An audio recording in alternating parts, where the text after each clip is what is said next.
Black Star Net Worth is. Hold no punches! I'm real revolutionary right now. Support this man, Black Media. He makes sure that our stories are told.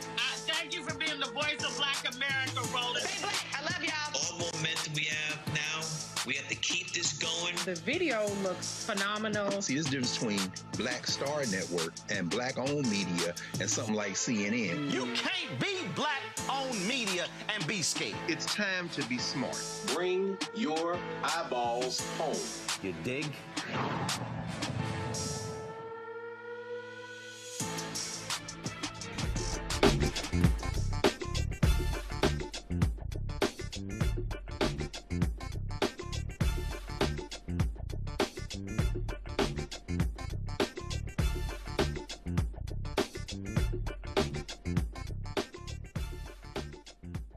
It's Thursday, April 30th, 2026. I'm Wesley Lowry.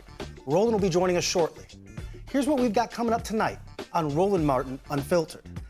Louisiana's congressional primaries, originally scheduled for May, have been postponed due to the Supreme Court ruling yesterday that undid a crucial component of the Voting Rights Act. We'll continue to break down what is one of the major stories in the ongoing attack on voting rights.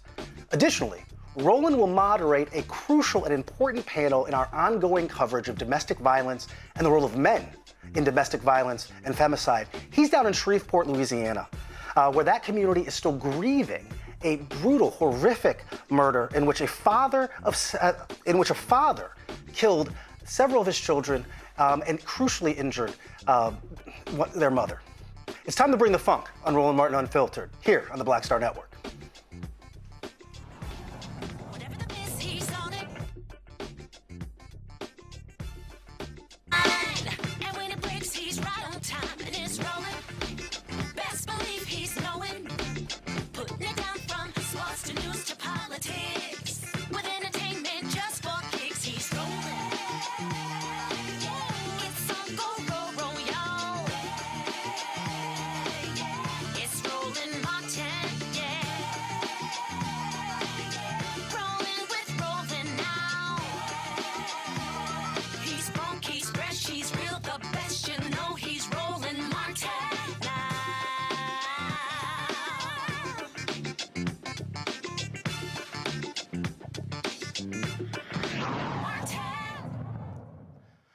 Louisiana's congressional primaries have been postponed from their originally scheduled date in May due to a Supreme Court ruling that invalidated a majority Black congressional district. Early voting was already supposed to begin on Saturday for those primaries, set for May 16th. However, Republican Governor Jeff Landry issued an executive order to postpone the U.S. House primary following Wednesday's court ruling. Joining me now are Davin Roseborough, Deputy Director of the ACLU's Voting Rights Project, Advocate Gary Chambers, and Ashley Shelton, President and CEO of the Power Coalition for Equity and Justice. I want to start by going over to Gary, who I know is on the ground in Louisiana.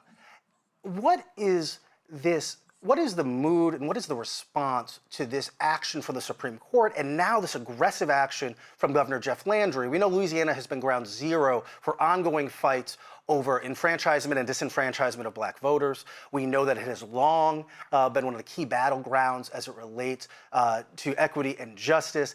And now we are seeing it becoming one of the key places where our right to vote is going to be litigated and is being litigated. Gary, what is your response to the last few days, your reaction, and what do the folks around the country need to know? Well, first they need to know that one of the fearless leaders of Louisiana, Ashley Shelton, and the Power Coalition led this charge to help create the second minority district here in Louisiana that gave us the ability to have that representation. Louisiana's not always had a second majority Black congressional district. People are angry. They are upset. People are figuring out, what does this mean? We're getting orders from the Secretary of State, comments from the Attorney General, comments from the Governor, comments from the Speaker of the House. There's a whole lot of conversation, not a lot of clarity. We don't know what map is going to be existing for the voters of Louisiana. We know that absentee ballots were already in the mail, which means that people have already cast ballots. Those votes are already in the bag. They're telling us those votes won't be counted. That's a level of confusion. People are going to vote on Saturday. There will be congressional candidates on their ballots. If you click that, will you be able to click it? We don't have any of those answers. I'm sure litigation is forthcoming, if not already filed in this matter. And so it's a ball of confusion created by the disaster of Republicans that continue to allow these racist tactics that have existed as long as Louisiana has existed to play out in our politics today. Now, let's rewind. And you mentioned that Ashley was intimately involved with this, and so maybe she wants to come in here. Can we talk about what exactly happened and break down exactly what happened here in Louisiana? That Louisiana is a state that's about a third black, has 6 congressional districts. And can we talk about the creation of this new congressional district that would have been majority black, and then the legal fight that has played out since then? Certainly. Thank you guys for having me this evening. So in Louisiana, Press Robinson was the named plaintiff in Robinson versus Landry. And so we fought to realize a second majority-minority congressional seat. And in that fight, in the midst of many fights, because we've been fighting this fight since 2022, we were actually able to realize a second seat that is now currently held by Congressman Cleo Fields. And what Calais, they intervened, and the Calais case, the Calais interveners said that the new map actually discriminated against them. And so in the fight for a fair map in the state of Louisiana, we had 9 non-black white interveners say that somehow a fair map discriminated against them. And then we saw this case play out last year. We defended this case in this, within the Supreme Court, defended by the Attorney General's office. And then we saw the Supreme Court not decide last year. And then we also saw, Janae Nelson have to come back the next year and defend this, but with the caveat of the Supreme Court asking how Section 2 didn't violate the 14th and 15th Amendments, which I will note is particularly cruel, given that those are the Reconstruction amendments that were created to protect minorities in this country, and they were being used to do the exact opposite. And so here we sit in this moment with the Calais decision, which, to be clear, eviscerates Section 2 of the Voting Rights Act. And what this means for Black voters, not only in Louisiana, because I want people to be really clear. This started out as a case about Louisiana and an additional congressional seat, and then what the subsequent ruling that we received yesterday, what it means is that Black voters and all minorities, which include women of every race and ethnicity as well, have could lose the ability to elect a candidate of choice at every level of government. And I think that people need to understand what that means and the reality of the fights that we're going to certainly see in the South for sure, and the fights that we've already seen play out in places like Texas and other states that are trying to vie and jockey for power. And I think, the thing that's really unfortunate is that the Supreme Court didn't even have the they wouldn't even stand in their evisceration of the Second Amendment. They said that the remedies for race were no longer necessary, and that somehow we all lived in some post-racial, country that there's not any Black or other person of color that I've ever met that has experienced this America where we are afforded all of our rights without the oversight of the federal government. And so this is a huge decision, and it's going to have sweeping implications. If you have a seat in your community right now that is held by a person of color, more than likely that's an opportunity seat that was protected by Section 2 of the Voting Rights Act. And that protection, as of yesterday, no longer exists. So I want to just make sure to break it down. In Louisiana, again, it's a southern state, large Black population, about a third of the state's population is Black. 9 congressional seats. Historically, the vast majority of Black voters were crammed into 1 congressional seat. Due to advocacy, activism, work on the ground, a second congressional seat in the drawing of the districting was created, in which Black voters were significantly represented, where there are now 2 seats of the 9, representing a closer representation to the population of Black Louisianans. That was then challenged and taken to the Supreme Court. David, can you talk a little bit about what the court's argument was, what they were considering here, the distinction between whether this was a, quote, partisan gerrymander or whether this was a racial gerrymander, and this idea that this has now been flipped on its head, the argument that creating a congressional seat explicitly for the purpose of enfranchising historically disenfranchised Black voters, that they would now argue, as the majority of the court did, that in fact was somehow racially discriminatory. Yeah, and it's as outrageous as it sounds. This is really the end of the project of the Roberts Court to slowly, piece by piece, take apart the Voting Rights Act, which was key to actually providing Black voters in the South the opportunity to elect candidates of choice. It was litigation under the VRA. Very few, if any, states in the South gave that up willingly. It's been a fight over decades. I've spent a lot of time with our case in Louisiana, the Milligan case, and Alabama didn't have a Black congressional representative until the 1990s, since Reconstruction. So what this did is it turns a statute that really has been the cornerstone coming out of the civil rights movement of being able to start moving toward a multiracial democracy, to allow Black voters and other voters of color in other parts of the country to be represented to some degree, even if not enough.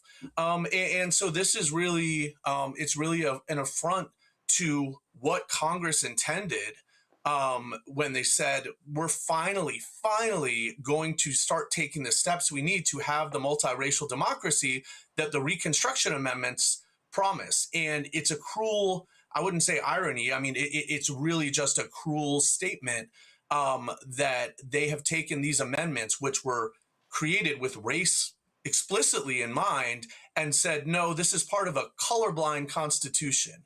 And because of that, we can't really consider the ongoing effects of even past discrimination that's so recent, where there's so many people, so many of our clients that lived through segregated schools, for instance, well into the late 60s and 70s. It's really a perversion of both those amendments and what Congress intended to do with the Voting Rights Act. I was reading a piece by Adam Sewer in The Atlantic earlier today where he was breaking down and talking about this idea that key to the conservative justices argument was the suggestion that this was just a partisan gerrymander, that because Black voters are most likely to vote reliably democratically, right, that it would not be constitutional to say we are specifically drawing these districts to pack all of the Black voters into one district, but you are in fact able to say, well, we're just trying to pack all the Democratic voters, right? That it seemed to be this kind of bank shot where we pretend as if we do not know what we know about voter behavior and the reality of voting and what the impact would be here. That seems to be, in so many ways, the central tension point between so much of our battle publicly right now over issues of race and how we remedy historical injustice. So this question of, are we allowed to consider disparate impact? Are we allowed to understand the way, I mean, it's what Derek Bell would have called critical race theory, understand the way that race embeds itself into otherwise colorblind policy or law? Or are we forced to be quote unquote colorblind in which we pretend as if race does not exist and that the actions that we are taking are not going to have impact in those ways? The fear now, and we've seen this alarm from Black journalists, from Black activists, from Black lawyers, has been what state legislatures, state governments are now going to be empowered to do across the country if previously they had this restriction on some of their behavior that it's seeming now the handcuffs have come off. Can you talk a little bit about specifically what Louisiana has now done or begun doing, as well as what the fear is about what this could mean in districts across the South, whether it be Mississippi, whether it be Georgia, Louisiana, and other places where we know Black political power has been systemically, historically siphoned off and reduced, and in some ways those efforts been restrained by the Voting Rights Act, which has now been further weakened? Absolutely. I mean, this is a break glass moment. There's no question about it. As someone who is a litigator, I'm often maybe on the more careful side about how I state things. But there's no way around this.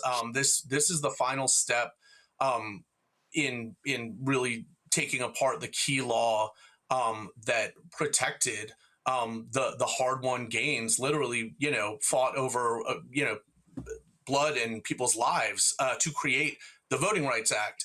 And the fact that it is being turned on its head in this way, and that partisanship can say, as long as you say the magic words that this is for partisan reason, it doesn't matter how much you're hurting Black voters. That's fine, since they happen to be Democrats in certain places, right? Which is part of the whole point of the Voting Rights Act, that when voting is polarized so much, that you need those protections because opportunities to participate are still not equal for Black voters. So yes, we are going to do everything we can to stand up and fight with all the tools we have necessary, and that certainly needs to go beyond litigation, advocacy, organizing, everybody. It really is a break glass moment, but the effects of this are going to be felt throughout the country. Well, and we're already seeing it in Louisiana. And so just to be hyper clear, Ashley and Gary, we're supposed to have we're in a midterm election year right now, right? We're already seeing primaries play out across the country. Louisiana has a primary this year for which the election day is May 16th, so 17 days from now. And what we have seen within the 24 hours of this Supreme Court ruling is Republican Governor Jeff Landry come out and say he wants to potentially alter or postpone, push off the current primary for the current midterm fight, which is going to determine, in part, who controls Congress for the next 2 years of the last 2 years of the Trump administration. Right? And he is saying, hold on, I want to potentially redraw the maps now based on what the Supreme Court ruling is. Actually, am I understanding that correctly? And is that what's happening in Louisiana? Yes, and so there's so much voter confusion, and I think that we have to talk about how important and critical election administration is to an effective election. And he is now saying that he is going to pull the congressional House seats from the ballot, but what will still be on the ballot May 16th will be everything else, which would include 5 constitutional amendments, a Supreme Court seat, a Louisiana Supreme Court seat, 2 Public Service Commission seats, and several local ballot measures, depending on where you live in the state. And so those things will continue to, and again, everything is changing in real time. So as of this moment, what we're hearing is that will be what will remain on the ballot. But to Gary's earlier point, we have no idea, can voters still vote on the ballots as they currently exist? Many voters have already voted. If you are, a senior or a serviceman or woman across, working across this, anywhere where you're stationed and you had sent in your absentee ballots have already been received. And so I think that there's a big question about where are we? And I think that, there's been so much talking, to Gary's point, and, and the governor and the AG are saying they have to do this because the map has been enjoined. But I remind folks that the legislature is currently serving and, and making and moving policies, and they're all seated on an enjoined map as well. So I think that there's some things that we got to talk about. And I think that this voter confusion definitely sets up the opportunity for more litigation, because again, we are already here. We are already in the midst of an election. We are already starting early voting on Saturday. And so so now organizations like mine are being forced to push out all of this information. People think the election has been canceled. That's what people think. And so we are trying to, hurry and try to understand and put out graphics and share information with the public about the fact that as we understand it today, because it could change, right? This is where we are, which is that they're going to pull the House congressional seats from the election until they can redraw, new maps that, as we're hearing, would be a 5-1 map or potentially a 6-0 map.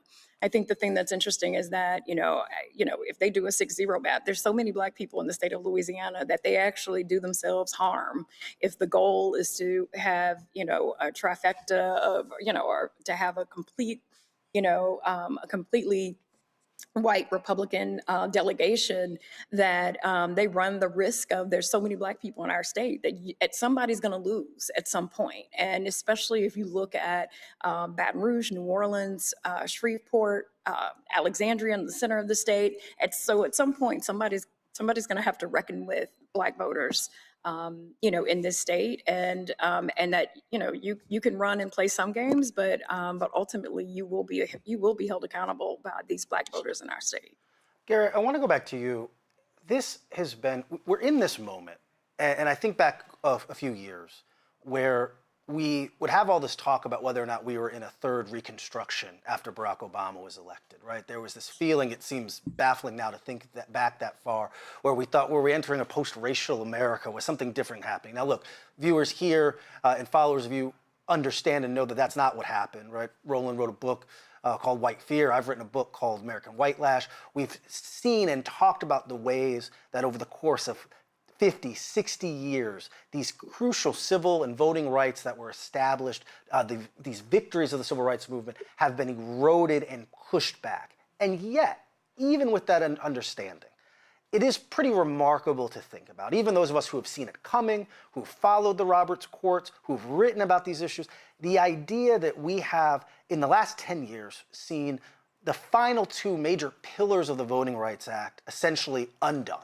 We've watched a state like Louisiana in 2026 attempt to give some appropriation of approximate representation to its black citizens, and seen those efforts not only opposed, but completely thrown out to the extent that we may end up with a less equitable map than existed beforehand afterwards, and the Supreme Court to pretty overwhelmingly dictate this. What do you make of this moment we are in right now? Someone was talking to me earlier today about this idea that we're in another period of redemption that comes after Reconstruction, that we're in a period where white supremacy is lashing back at the perceived gains. And here we are, again in 2026, seeing crucial components of the Voting Rights Act by the Supreme Court being thrown out, opening the door potentially to the erasure of majority black districts across the South, which potentially could see losses in congressional representation and other black elected officials that we haven't seen since the civil rights era. Gary, what do you make of all this? You know, none of this surprises me. If you've been active in the fights that we've been in for the last 10 or 15 years, from city council meetings when Alton Sterling was killed here in Baton Rouge, the lawyer who represented Alton Sterling's killer, Blaine Salamone, was appointed in a vote 7-2 tonight as the parish attorney of East Baton Rouge Parish. I have been watching local government, white Republicans aggressively oppose the progress of black people. I live in a city where black people make up over 50% of the population, but we had one parish-wide seat that was black, and now we have none. I live in a state that consistently oppresses and so suppresses black people. I live in a city, again, that is over 56% black, and 10 years ago we were at 2% in city parish contracts, but we pay a large portion of the taxes in this parish. And so these disparities that exist have always existed. I think that what I think is happening today is that more of us are being awakened to the moment because of how dramatic the racism has boiled up to at this point. But what I hope this teaches us is that we have to stay on the fight every day in every way, that those who are aggressive and loud and agitating, that you need that, because the energy that is up against us is aggressive, it is loud, it is agitating, it is oppressive. And so you cannot go up to that like a little sweet church lady praying. My Bible tells me that the violent suffered violence and the violent take it by force. And so if we are going to be oppressed and subjected to this, then this is the moment where we fight back. Jeff Landry has 5 constitutional amendments on the ballot. The whole country needs to be helping move voters in Louisiana to kill his 5 constitutional amendments. This is not a time to lick our chops and say, oh, woe is me, how did we get here? This is a time to say this shit will not stand. We are going to do everything in our power to secure future seats and to hold on to the power that we have. There are DA races in Louisiana. The Caddo Parish District Attorney is up for re-election. There's a black man running for District Attorney in East Baton Rouge Parish. There are people that need the vote of the black electorate in this state, and we need to mobilize them this year so that Jeff Landry understands that the people see you and we coming for you. I think we've got Roland now with us. He's down on the ground in Louisiana, making his way to Shreveport for tonight's event, continuing our coverage of black men, mental health, domestic violence. But Roland, you went long on this on the show last night. This has been a key portion of our coverage. Speak to me about what's happening in Louisiana. Well, here's the first thing. So Ashley and Gary there. First of all, here's the deal. Has anybody filed a lawsuit against Governor Jeff Landry, the action that he's taking today? Has that happened yet? No, it has not happened yet. Mostly because of the fluid nature of what's going on right now. But no one has filed just yet. Pending, but not filed. Are y'all expecting that NAACP or Black Lives Matter or someone is going to file a lawsuit saying that how in the hell can you postpone an election Voting has already started. So yeah, no, I think there's a bunch of us that are working with our lawyers to, like, again, understand what our options are. I mean, Power Coalition has been fighting for voting rights in the state of Louisiana since its inception, and we're going to continue those fights. And so we are definitely working with partners, including NAACP and so many other, ACLU, and others, to try to understand exactly what power we have in this moment. One of the things that is Gary still there? I'm here. Gary, Yep. this is an absolute wake up call, I believe, for a whole bunch of Democratic Party strategists, other black folks, and let me be real clear, Congressional Black Caucus members who have not been going hardcore when it comes to these donors and funders, when it comes to putting money on the ground, when it comes to investing in turnout strategy, because what I have been saying, and you've been saying, and Ashley's been there as well, is that we have to be maximizing our turnout. I think people have to understand what we're now faced with as we speak. We are literally dealing with folks who absolutely want Jim Crow 2.0. And if we continue to sit on the sidelines and choose the couch and listen to a bunch of these yahoos talking on YouTube, people don't understand. This is not just losing political, individuals who are in power. We're going to be talking about losing billions of dollars that flow back to our community because we have black representation. You are absolutely right, Roland. I think that, number one, watching you bounce around on these Louisiana roads tells you that Jeff Landry is focused on the wrong thing today. He needs to be fixing roads and bridges in the state instead of taking away the vote of black people in Louisiana.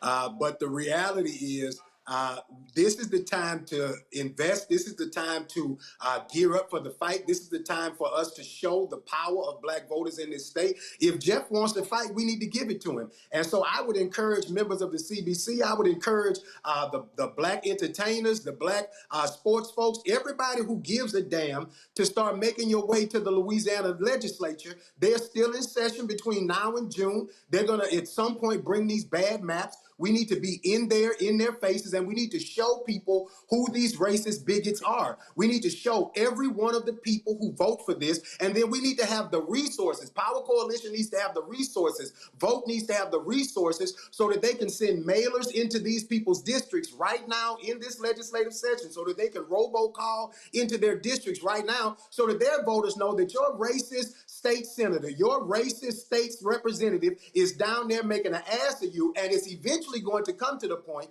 where we end up losing economic opportunities as a result of this. What needs to happen is the NBA needs to say, we're not going to play no all-star games in any state that takes away the vote or a congressional member from black people. The all-star game, whatever the festivals are, Essence needs to consider whether they want to be located in Louisiana if Louisiana is not going to give them the 30% of the state black representation, because they create millions of dollars of economic impact for this state every summer. And that festival, if it leaves the 4th of July, there's an economic drain in the state of Louisiana. And I want you to come back, Essence, after we put Jeff out, but maybe there needs to be a pause and a stay on anybody doing any type of activities in the state of Louisiana if they are going to deny a third of the state the ability to serve in Congress. That's hundreds of millions of dollars that you're robbing us of. And Roland already riding around here bouncing and needs some, we need some infrastructure for these roads right here. Gary, I know you have to go. I certainly appreciate it. Gary, I appreciate it. Thanks a lot. Davin, I do want to ask you a question. Thank you. Because listen, y'all have been fighting the good fight. The lawyers have been in the courtrooms battling it out. But to Gary's point, y'all do need people rising up, putting pressure, public pressure, protesting, because you have to be able to focus public sentiment on what the issue is and not just sort of make this esoteric legal discussion. Absolutely. I couldn't agree more. I mean, I say I'm a litigator. That's my particular skill here. But I think the organizing is more important, honestly. The advocacy, getting people out in the streets. People should be furious about this. This can't be the lawyers alone, and I'm sure it won't be. It hasn't been so far.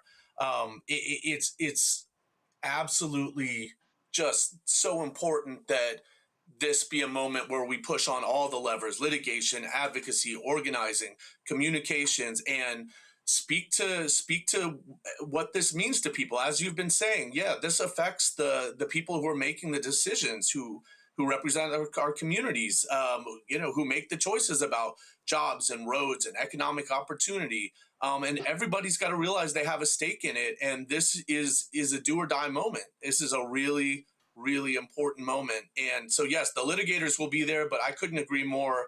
I would be proud to partner with amazing organizers like Ashley and Gary, and we need them more than ever in the fight, and like they've been in for many years. And Devin, what's so insane about this Supreme Court decision? This is the same Supreme Court that literally allowed for this congressional seat to move forward just a couple of years ago. So it's like, wait a minute, this is the same court. I mean, there was a massive legal fight against Republicans, and the same one. And so what these white conservatives did here in Louisiana is say, oh, let's try to find a second bite at the apple. In fact, this is a third bite. They tried the second bite and got rebuffed there as well. That's what's so insane about what the Supreme Court ruled, because they ruled on this very seat just recently. I agree. It's just absolute madness. And now we see the effects. We see what they've unleashed. Ashley was just describing it. And yes, there will. I can say pretty confidently that there's going to be legal action coming against the suspension of the primary. It's the opinion is so cowardly and dishonest in how it tries to say the decisions just a couple of years ago, the decision in our case out of Alabama, Milligan, where it seemed like the Voting Rights Act was maybe going to survive.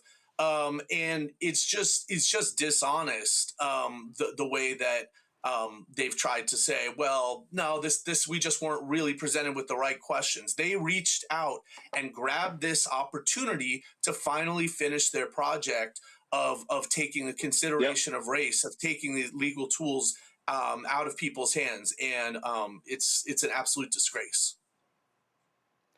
So here's what everybody watching to understand. We're talking Louisiana, but Republicans are putting pressure on Alabama Governor Kay Ivey to call a special session to wipe out the seat of Congressman Shamari Figures as well as Congresswoman Terry Sewell.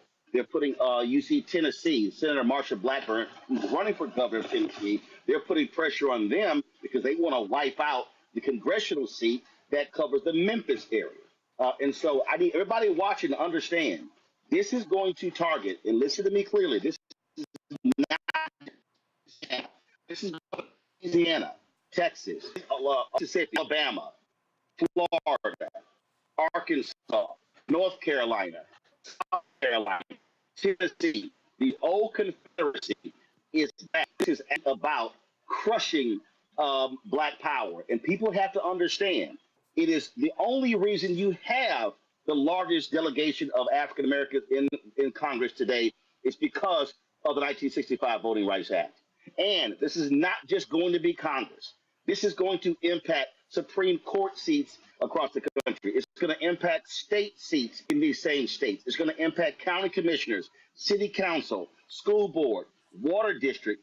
What this is about, and I have been saying this, my book White Fears about it, this is all about attacking Black political power because the right wing is angry with the advancements of African Americans, and what they want to do is cripple or simply eradicate Black political power for the next 100 years.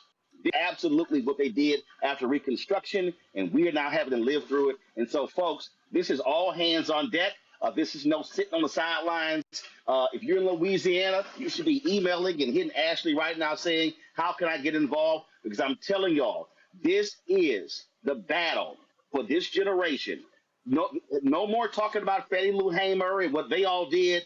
That battle was then. This is the battle that we're dealing with right now. And so we appreciate y'all being with us on the show. Thank you so very much. And we're going to keep this fight going. Thanks a lot. Thank you so much. All right, Wesley, I am pulling up to the church here in Shreveport for our conversation that we're going to be having on the issue of mental health. So let me step in. We got folks here who have already been waiting for us to have this conversation. And so let me step in. Where am I headed? All right, here we go. Okay, all right. So as you guys know, Roland is he's making his way into an event in Shreveport, Louisiana that he is going to be hosting, moderating, and then we're going to be bringing to you all live as part of our ongoing coverage following what has been a miserable, tragic, horrific set of stories. Stories of black men who have taken the lives of their wives, of their children, and so we're here in Shreveport specifically to convene a community gathering because that community is grappling with the story of a man there who took the lives of 8 children, as well as shot his partner, the mother of many of those children. And so Roland's going to be hosting, co-hosting a event there on the ground. We're going to be bringing it to you live for the remainder of the show tonight. But before that, we're going to get into a quick break. This is Roland Martin Unfiltered on the Black Star Network. We'll be right back. With medicine and science under attack, I want to keep you and your family informed and healthy. I'm Dr. Ebony Hilton, and I knew at the age of 8 that I wanted to be a doctor. So I studied hard and became the first African-American female anesthesiologist hired at the Medical University of South Carolina since its opening in 1824. And I always say I was made into a doctor, but I was born to be a mom. And as a new mom, wife, sister, daughter, and friend, I understand how frightening a medical crisis can be. I care for individuals on some of the worst days of their lives, and it's my mission to provide you with a safe space to gain clarity on issues affecting your mind, body, and soul.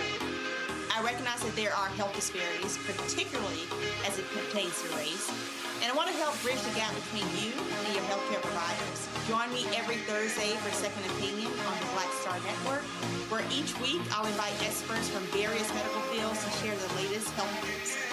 We'll discuss topics such as the vaccine debate, mental and sexual health, medical bias, infertility, menopause, andropause, nutrition, and aging. Together with my medical colleagues, we aim to provide you with a second opinion. Don't miss it, Thursdays only on the Black Star Network.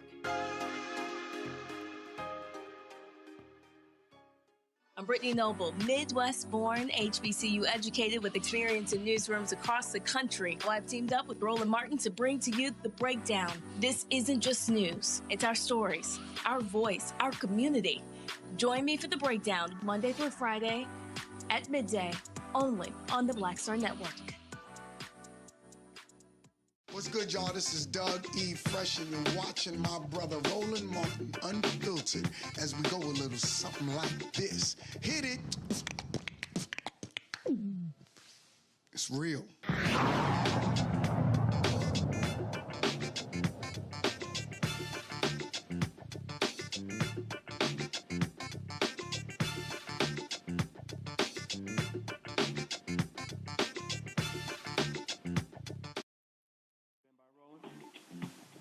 Here we go. 3, 2.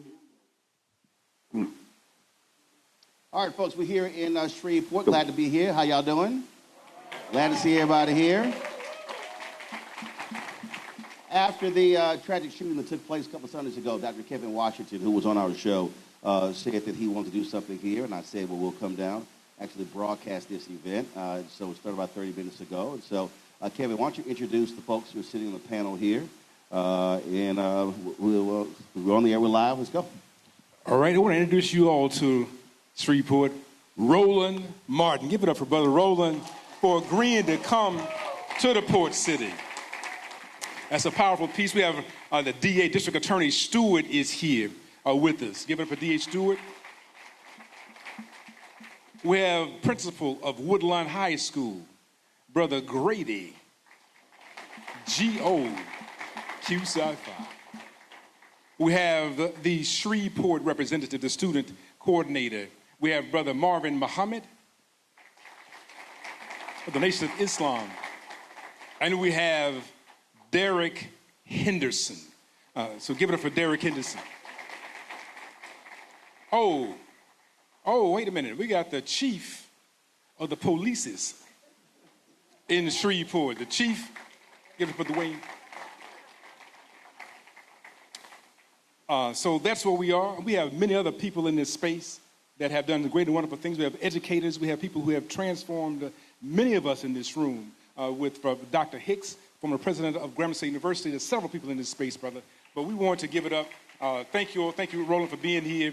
And we're talking again about black men and mental health.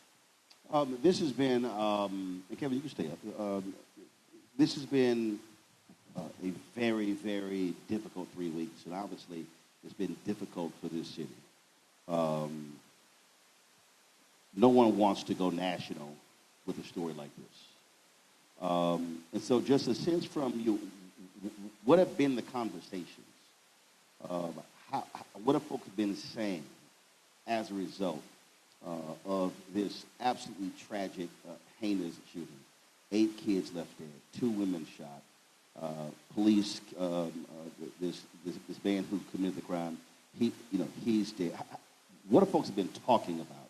And what have they been feeling and saying? Anybody can jump in.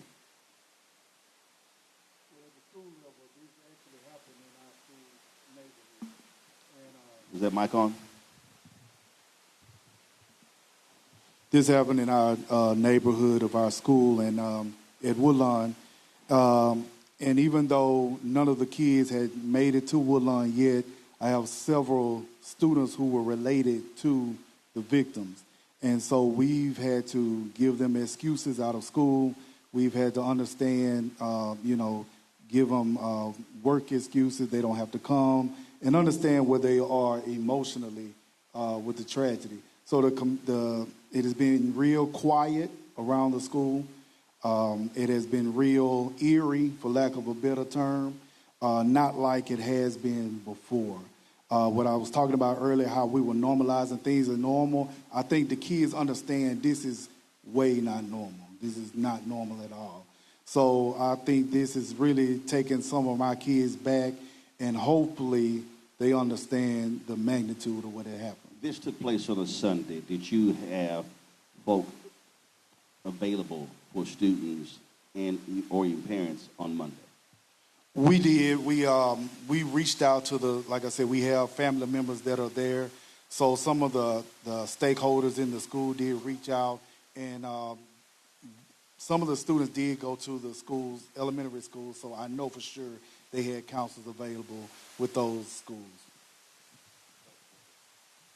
So we've had people who have been. So we've had people who have expressed that they are overwhelmed, outraged, but they also are encouraged by conversations like that we're having today, centered around black men as it relates to mental health. It is an issue that's plaguing our community, and we know that if we want to stabilize our society, if we want our city to grow, then conversations like this, efforts like this have to happen, and it has to come from us. And so, those are the responses that I've gotten. People have been overwhelmed, outraged, but they also are encouraged by efforts like this, where we can come together and start pooling some resources to address this issue and hopefully to create a path to move forward. I think at first it was a reaction of domestic violence. And that's been a big conversation in our community recently. But as it went on, I think people realized there was a mental health component to this. And people trying to wrap, if you're a parent, trying to wrap around what mentally happened to a person that was literally sitting on the steps watching his kids play one day, and then the next day he takes all their lives. And so that mental health component, and so that's why we're here, because as you know, mental health is an art, not a science. If you have a broken arm, you can fix it. Mental health is a lot different, and trying to figure out, okay, well, what can we do? What can we build upon to make sure this doesn't happen again? can't change what has happened, but how, as a community, can we come together? What resources can we put together? How can we educate ourselves? How can we reach out to try to see these actions before they happen and stop it from the result we had? But here's the thing right there. I want to stay right there because when I talked about that, after the tragic murder-suicide in Virginia with former Lieutenant Governor Justin Fairfax shooting and killing his wife, Dr. Serena Fairfax, there were a number of people mad, upset with me saying, it's not mental health. And I'm going, but it is. And they were upset, they were mad, and a lot of it was rage. And I kept saying, well, if the professionals say it's mental health, if law enforcement say it's mental health, if the judges say it's mental health, well, how in the hell you can get mad at me because I'm saying it's mental health? The point is to, if we're saying protect black women, somebody wrote a piece who was critical of our panel discussion, and I said, well, you wrote a piece and you had no experts in it, you had no clinicians in it, you just giving your opinion. And I said that if we were saying protect black women, we want them to live, we don't want the kids impacted, then you're going to have to deal with what's happening between the ears of individuals who either shoot, kill, or beat women. Something is happening between their ears. And so that has to be confronted and dealt with. Otherwise, we're only just expressing pain and outrage and not confronting what still is the problem. Anyone can speak to that? Well, what I've been hearing, Brother Roland, of course, is a need for unity. And out of this tragedy, the call for unity now exists like it never has in the city of Shreveport. But explain that. When you say a call for unity, what does that mean? What we have here today. Without that tragedy, could we say all of us would be in this room together? Can we say that Roland Martin would be in Shreveport without that tragedy?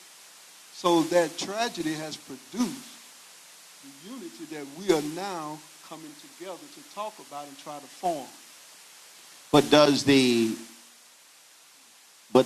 tragedy, but the question then becomes, you have a tragedy. And what often happens, and I've covered numerous stories over my 30-plus year career, what often happens, just like with domestic violence, after something happens 2 weeks, 4 weeks, a month or two, it sort of just dissipates.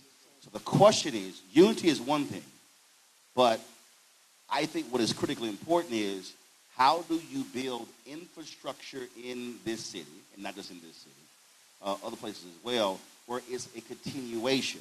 So if we're talking about churches and schools, if we're talking about DAs, if we're talking about police departments, that has to be there because this state, domestic homicide is you're number 2 in the country. This is a problem. This ain't just Shreveport. This is a problem for the state and the country. 22,000 phone calls are made every day to domestic violence hotlines. So the question is, how is that now saying 6 months from now, a year from now, 2 years from now, 5 years from now, we have things still in place? Go ahead. Okay, so years ago, not too long ago, and the chief remembers this, we had an incident in Queensboro where somebody died, and they died because it was a mental health issue that turned into a criminal matter, and he died. So they created a unit. They have a unit at the Shreveport Police Department now that when officers have a situation, instead of just arresting a person, they call this mental health unit out to come and deal with the situation. Okay, so that's some action that came out of an event. In this event, we even had to fine-tune it now. So I agree with you. Domestic violence is an issue in this area, but the sheriff has just opened up a domestic violence unit here. We help support that domestic violence unit. This next week, we're having 2 forums on domestic violence. So I want you to put a pin right there. So explain that. What is that domestic violence unit? What is that? So what happens is 2 different categories. You have the civil category where somebody comes to get a protective order. Okay, they get a protective order and they go back home. Now they're going to a law enforcement agency that can take it and turn it into a criminal case. You have an attorney on staff, okay, and you have a domestic violence person there to help them with resources at that time. So instead of having a gap between the action and the court, you now filling in the blanks between that time and narrowing it down. You're creating ways for people who are having issues to reach out and get help. And it's growing on a weekly basis here. So now the public is realizing this is something we have to deal with. We got homicides down, okay? We have other violent crimes down, but this is something that we need to put more actions. You have citizens coming forward, offering money, offering support. You have professionals now coming forward, offering and volunteering. So the more we get the public involved in it, we may not get it down to zero, but the number should come down. So when a person is going through the court system, and that's already happened, Chief, your office is on the front line because if something happens, they get a phone call. They're now arriving on the scene. And Capital B did a story, and I was reading it on the way over about a woman who called, and she called multiple times, and police came out multiple times. What is your process?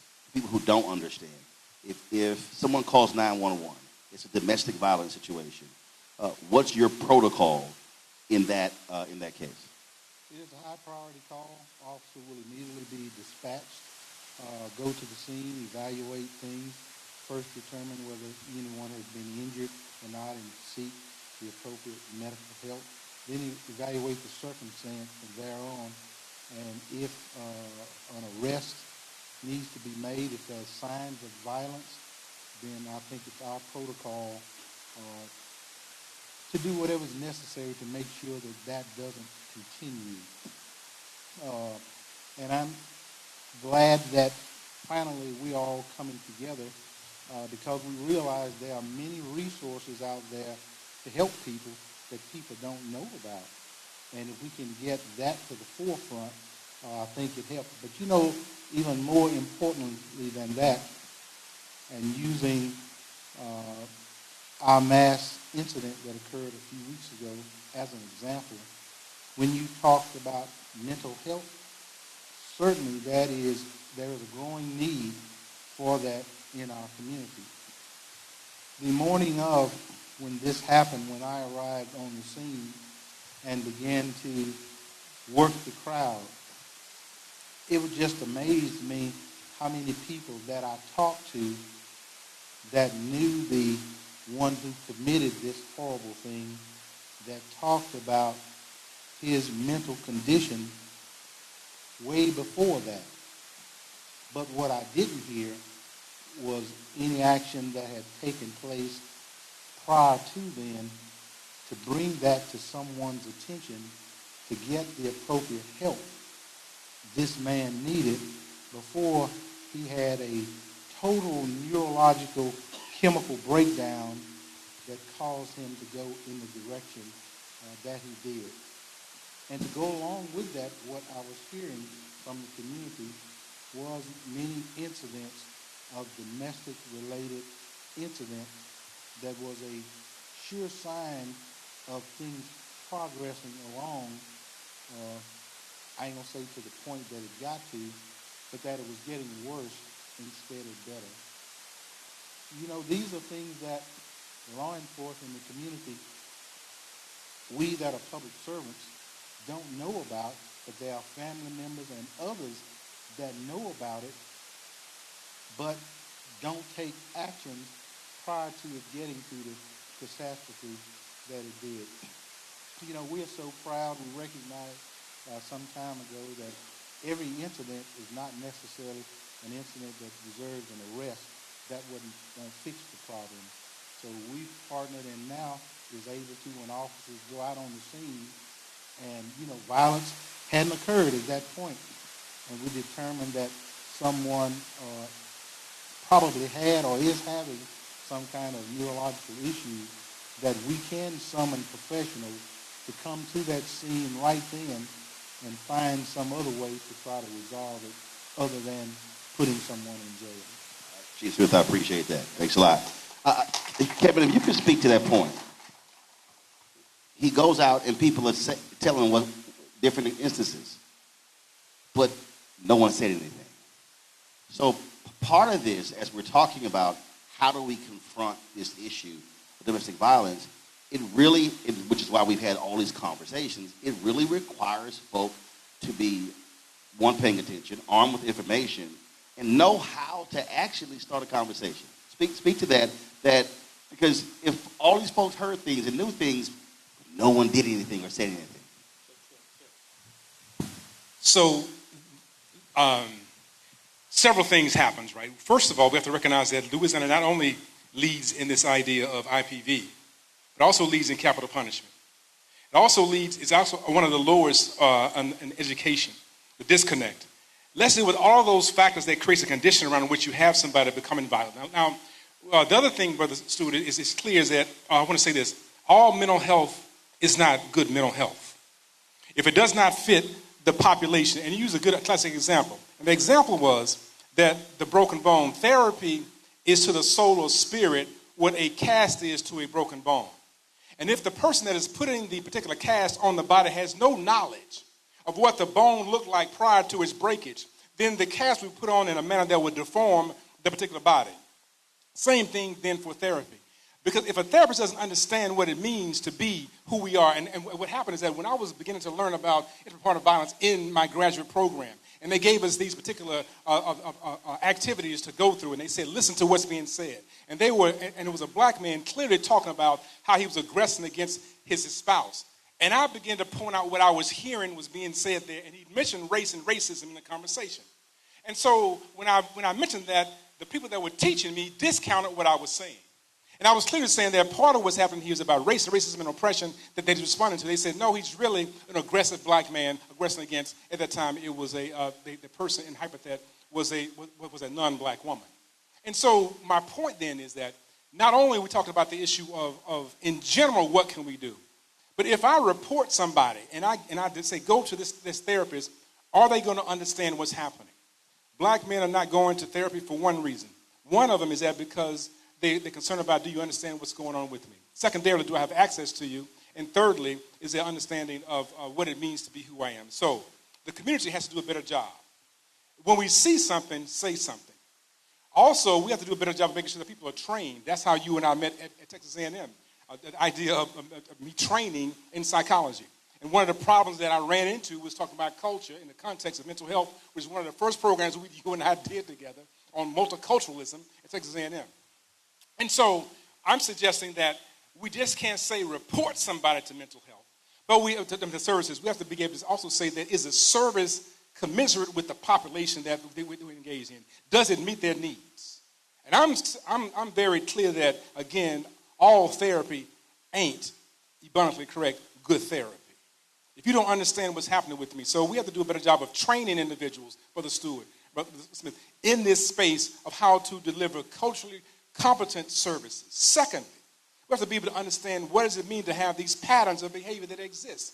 And some things we accept as normal, which is your question, is not normal. If somebody's beginning to walk off the ledge, well, how can we begin to talk them back off the ledge in a manner that's consistent with who they are? Thirdly, we have to recognize that there's a lot of self-medication going on. And we're self-medicating together.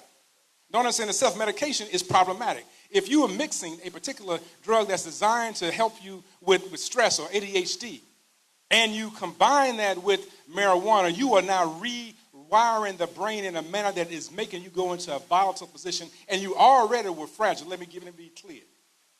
I grew up with my man saying, don't push me, because I'm close to the edge, right? That's clear. And then another brother comes along years later saying, y'all gonna make me lose my mind up in here. What are they saying? That there's something that's disrupting my spirit, my psyche. And I need somebody to come in and intervene. And we have to be clear. We just can't say, go to services. The question is, are we critiquing the services that they're getting that is consistent with their needs, their desires, and their particular aspirations? We also can't tell somebody. See, this is, go ahead. See, one of the reasons why I've been, again, folk have been upset, mad, upset, I don't care, because I'm understanding what the problem is. It's easy to put on Instagram or Threads, go seek help. That's it. Well, one, if I don't know where to go, I can't seek help. Two, if I don't have health insurance, I don't even understand. So that's why it drives me crazy when people just say that. And again, that's easy to say. But the issue is, how do you actually do it? And when we talk about, there was some others who said that, well, you're dismissing this as mental illness. First of all, I never even used that phrase. And I think part of this conversation that we have to understand is that, so let's just say where I'm standing, this is the mental illness end of the conversation. So this is schizophrenia, suicide ideation, this is bipolar, all that sort of stuff.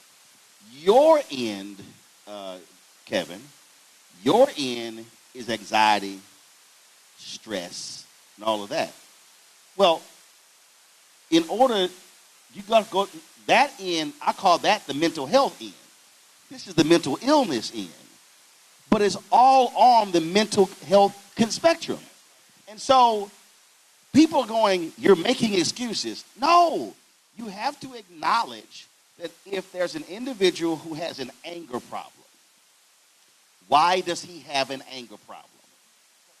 Go ahead. So I believe in pathology a lot. And so a lot of these behaviors are kind of pattern behaviors, right? And so I used to work in domestic violence, and what you will see is if the father is aggressive and there's a son in the situation, then there's a good chance that the son will pattern after his dad, and when he gets into a relationship, he will start to exhibit some of those patterns, as well as if the wife is passive and she has a daughter, then she emulates or takes that position in her relationship. So there are indicators, right, that we can probably look at more closely as it relates to 100% of the resources that we have to address domestic violence actually goes to the victim, and I think rightfully so.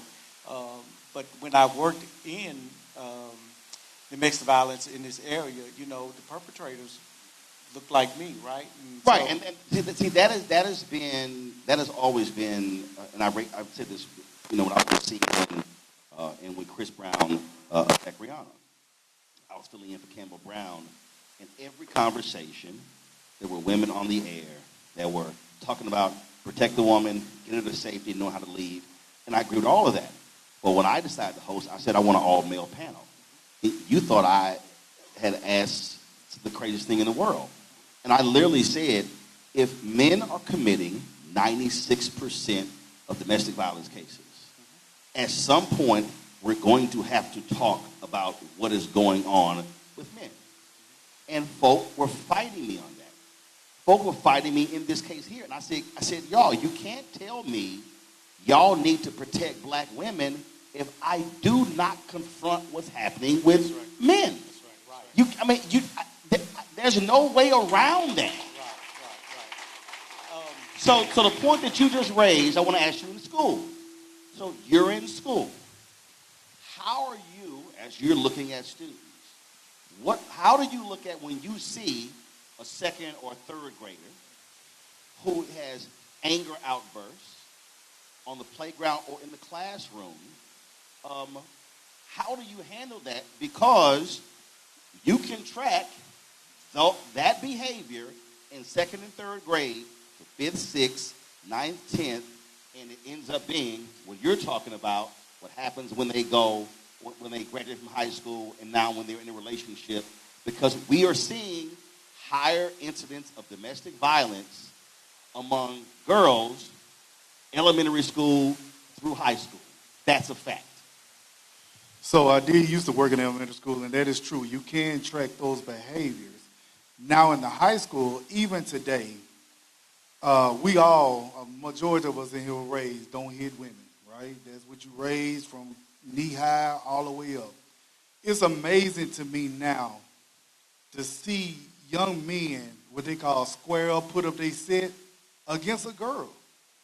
And it's amazing to me, like, and in that moment, we go, we do handle our business, we talk to the young man, and I'm proud of the men I have on my campus that can reach this young man and talk to him and say, look, you're going to get this discipline, but let's talk about why you feel like it's okay that you can square up with this girl like she's a boy.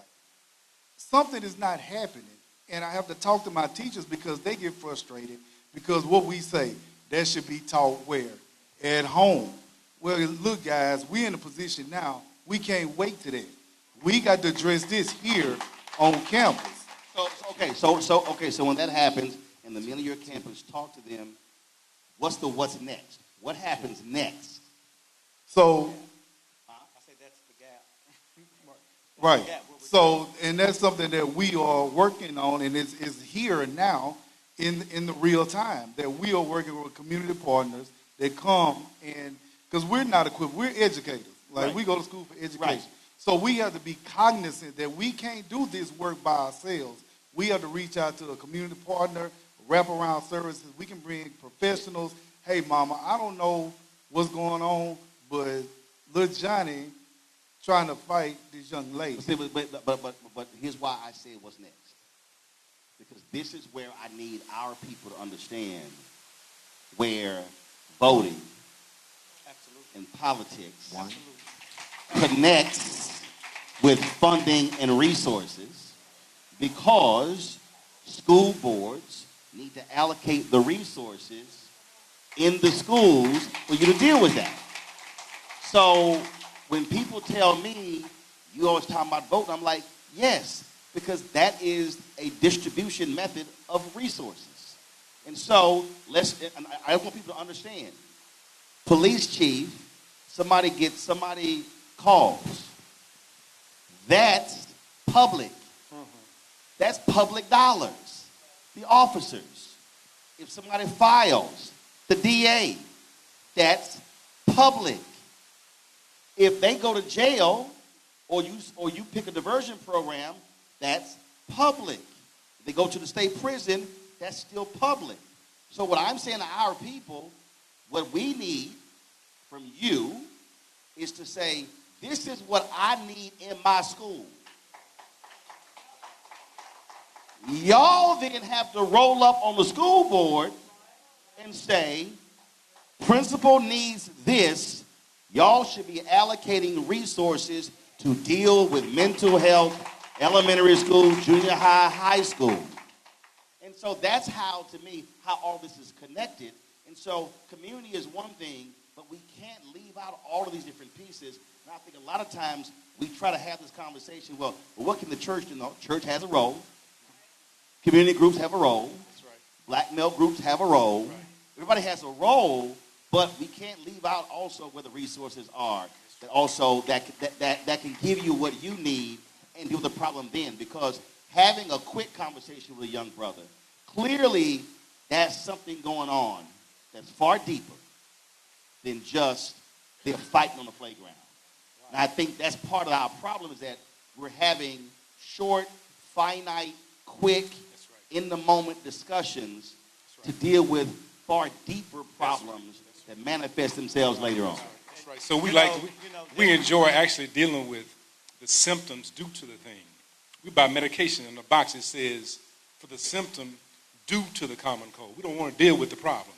So I love how you couch the conversation as being a holistic one. We have people that bring actually culturally responsive solutions. And many people actually are afraid of that because they're afraid of how we may lose some dollars. But if the issue is about a population that has certain experiences, we must then be responsive to that population and give them what they need. Don't give me some particular pizza with mushrooms when I'm allergic to mushrooms. Give me what I desire and what I need. So, principal, you need to be able to request services that you know are going to be responsive to the needs of the population. We've been researching this all over the country, and it's amazing how we can do this everywhere, but it's hard to do some of those things at home, responsive to the population. The second thing I want to mention as we go into what you, Brother Derek, is understand that males and females typically deal with problems differently. Whereas a female in general, this is generalization, may talk, have a conversation, may go back and forth, may banter. It's not but so much bantering men are going to do with one another, males. It's going to be, so what you want to do? You want to take it outside? Right? You want to take it to the grass? Right? It becomes that. That is something about the wiring genetically about being physical, so we see that happening. So when you talk about a male aggressing against a female, it's like even though I get that it may be a female, it's but so much bantering I'm going to do. So we have to be able to help not only the idea of understanding gender in relationships, but also help people understand how they can regulate their emotions, what's pushing you to that point.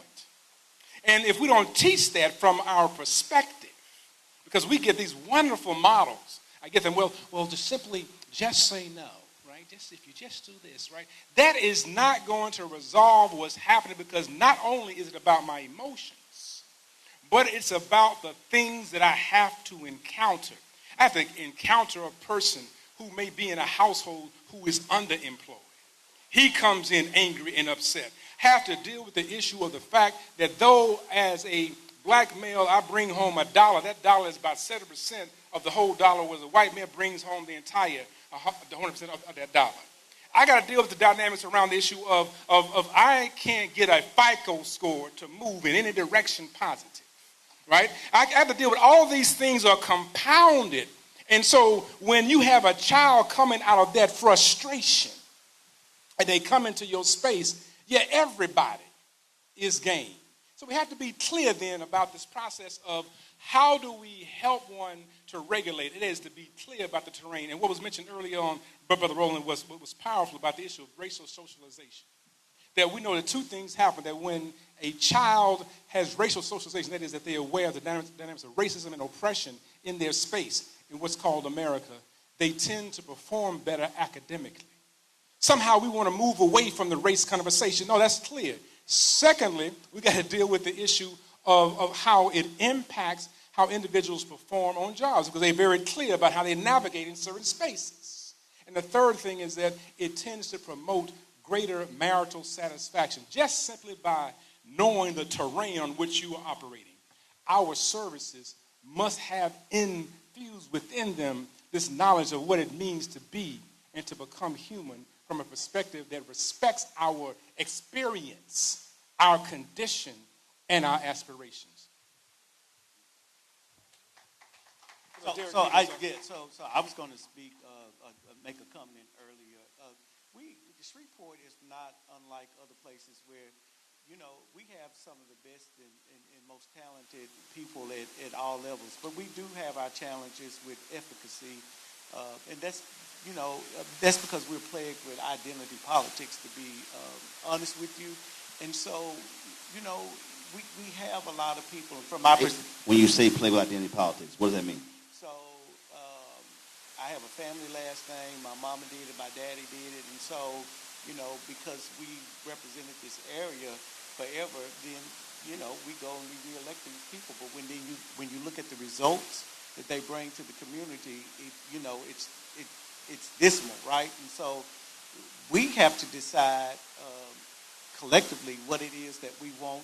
We need to educate ourselves more, become more familiar with. I don't assume people don't know. So, but, maybe refresh ourselves in terms of who's responsible for what in terms of legislation. We have school board, but actually our state reps and the people at the state legislature, make the rules that the school board has to operate by. But then we need to make sure we have the right people on the school board who understand those rules, right? We need to make sure that we have the right people at the city council level and at the parish commission level. And so it's imperative that if we're going to address this issue, that we have the right people in the right places making decisions that's going to affect and impact all of us. But I'll say this here. You're correct. You have to have those things. But this is what I often see happen or don't see happen. And again, understand where I come from. My parents were co-founders of the Civic Club. Didn't go to college. Didn't graduate from college, hardworking, had 5 kids, but they cared about their community. And so when they got involved in their community, they then said, okay, we're looking for this and looking for that. So they began to learn, okay, what does the city do? What does the school board do? What does the county do? We're looking for these services. Who do we call? We're looking for this and this and this. What we have to recognize is that if we do not present an agenda to the people that represent us, well, then we're not going to get back what we think we need. Absolutely. So the reason I asked,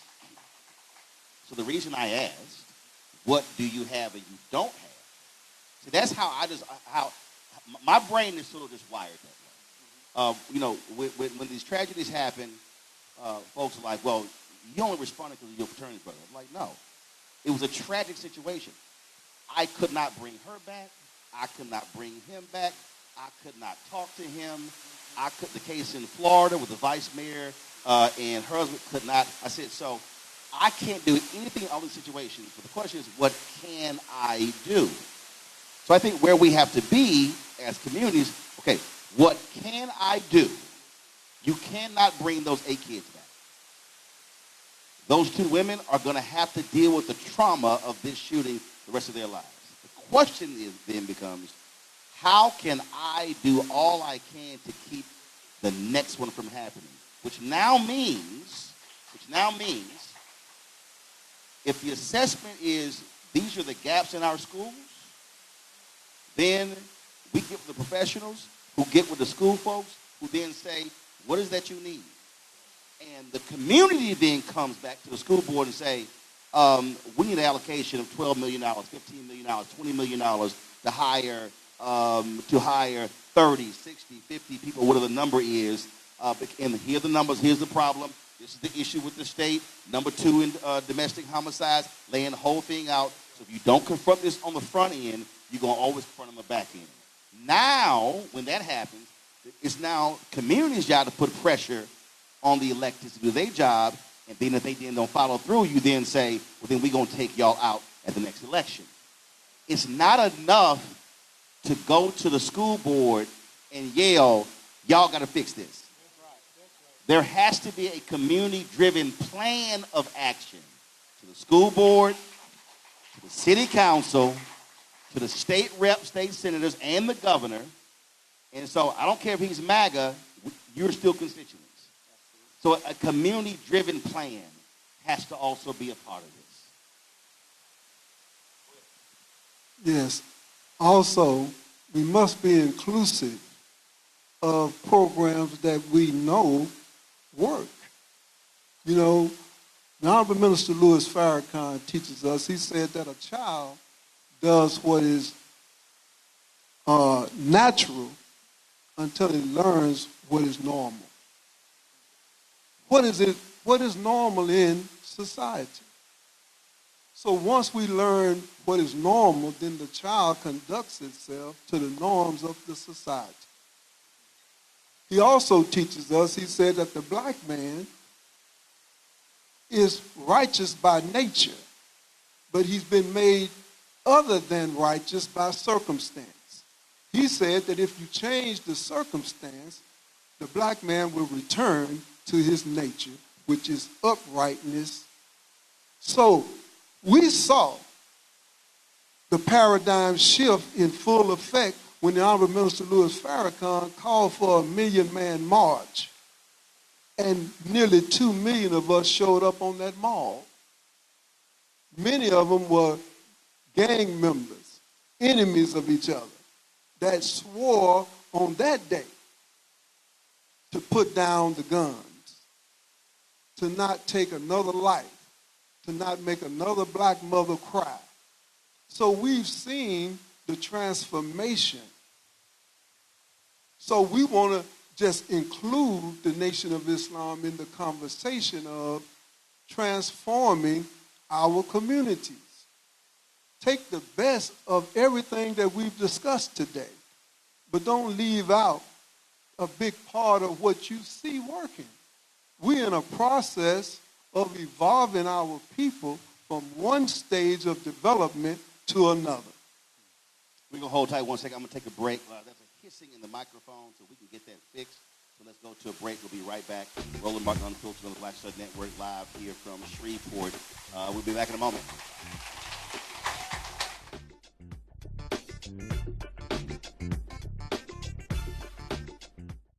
With medicine and science under attack, I want to keep you and your family informed and healthy. I'm Dr. Ebony Hilton, and I knew at the age of 8 that I wanted to be a doctor. So I studied hard and became the first African-American female anesthesiologist hired at the Medical University of South Carolina since its opening in 1824. And I always say I was made into a doctor, but I was born to be a mom. And as a new mom, wife, sister, daughter, and friend, I understand how frightening a medical crisis can be. I care for individuals on some of the worst days of their lives, and it's my mission to provide you with a safe space to gain clarity on issues affecting your mind, body, and soul. I recognize that there are health disparities, particularly as it pertains to race, and I want to help bridge the gap between you and your healthcare providers. Join me every Thursday for Second Opinion on the Black Star Network, where each week I'll invite experts from various medical fields to share the latest health news. We'll discuss topics such as the vaccine debate, mental and sexual health, medical bias, infertility, menopause, andropause, nutrition, and aging.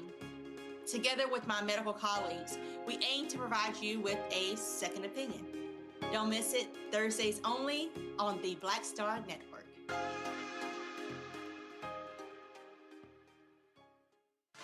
A decade of love, joy, and power. Black Voters Matter is 10 years old, and we are just getting started. This is love with a purpose. This is Black joy in motion. This is unstoppable power. Across campuses, neighborhoods, and back roads. Let's go! We show up, not just to vote, but to be seen, to be heard, to belong. We ride together, we organize together. We remind each other that our voices matter, because they always have. Black Voters Matter is about more than ballots. It's about housing and healthcare, clean water and living wages, education, reproductive freedom, and dignity. It's about turning pain into action, turning belief into movement, turning community into power. We don't wait to be invited. We bring the energy. We bring the love. We bring the people. Because when Black communities come together, we don't just survive, we thrive.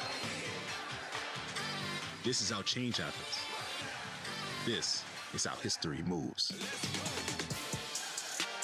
We organize, we build, we win. Hatred on the streets, a horrific scene, a white nationalist rally that descended into deadly violence. White people are losing their damn minds. As an angry pro-Trump mob storms the U.S. Capitol, we're about to see the rise of what I call white minority resistance.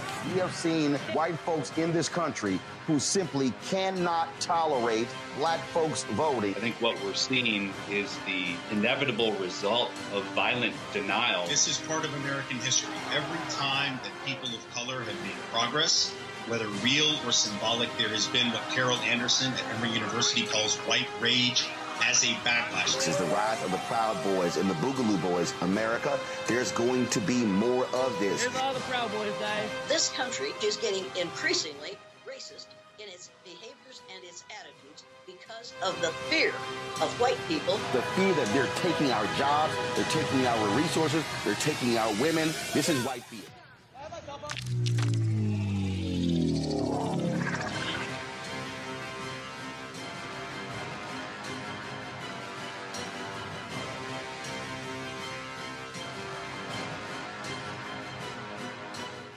I'm Brittany Noble, Midwest-born, HBCU educated with experience in newsrooms across the country. Well, I've teamed up with Roland Martin to bring to you The Breakdown. This isn't just news. It's our stories, our voice, our community. Join me for The Breakdown, Monday through Friday at midday, only on the Black Star Network. Hey, yo, what's up? It's Mr. Dalvin right here. What's up? This is KC, sitting here representing the Jodeci. That's Jodeci. Right here on Roland Martin Unfiltered.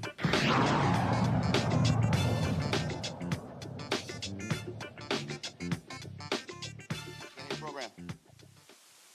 Come on, turn it up.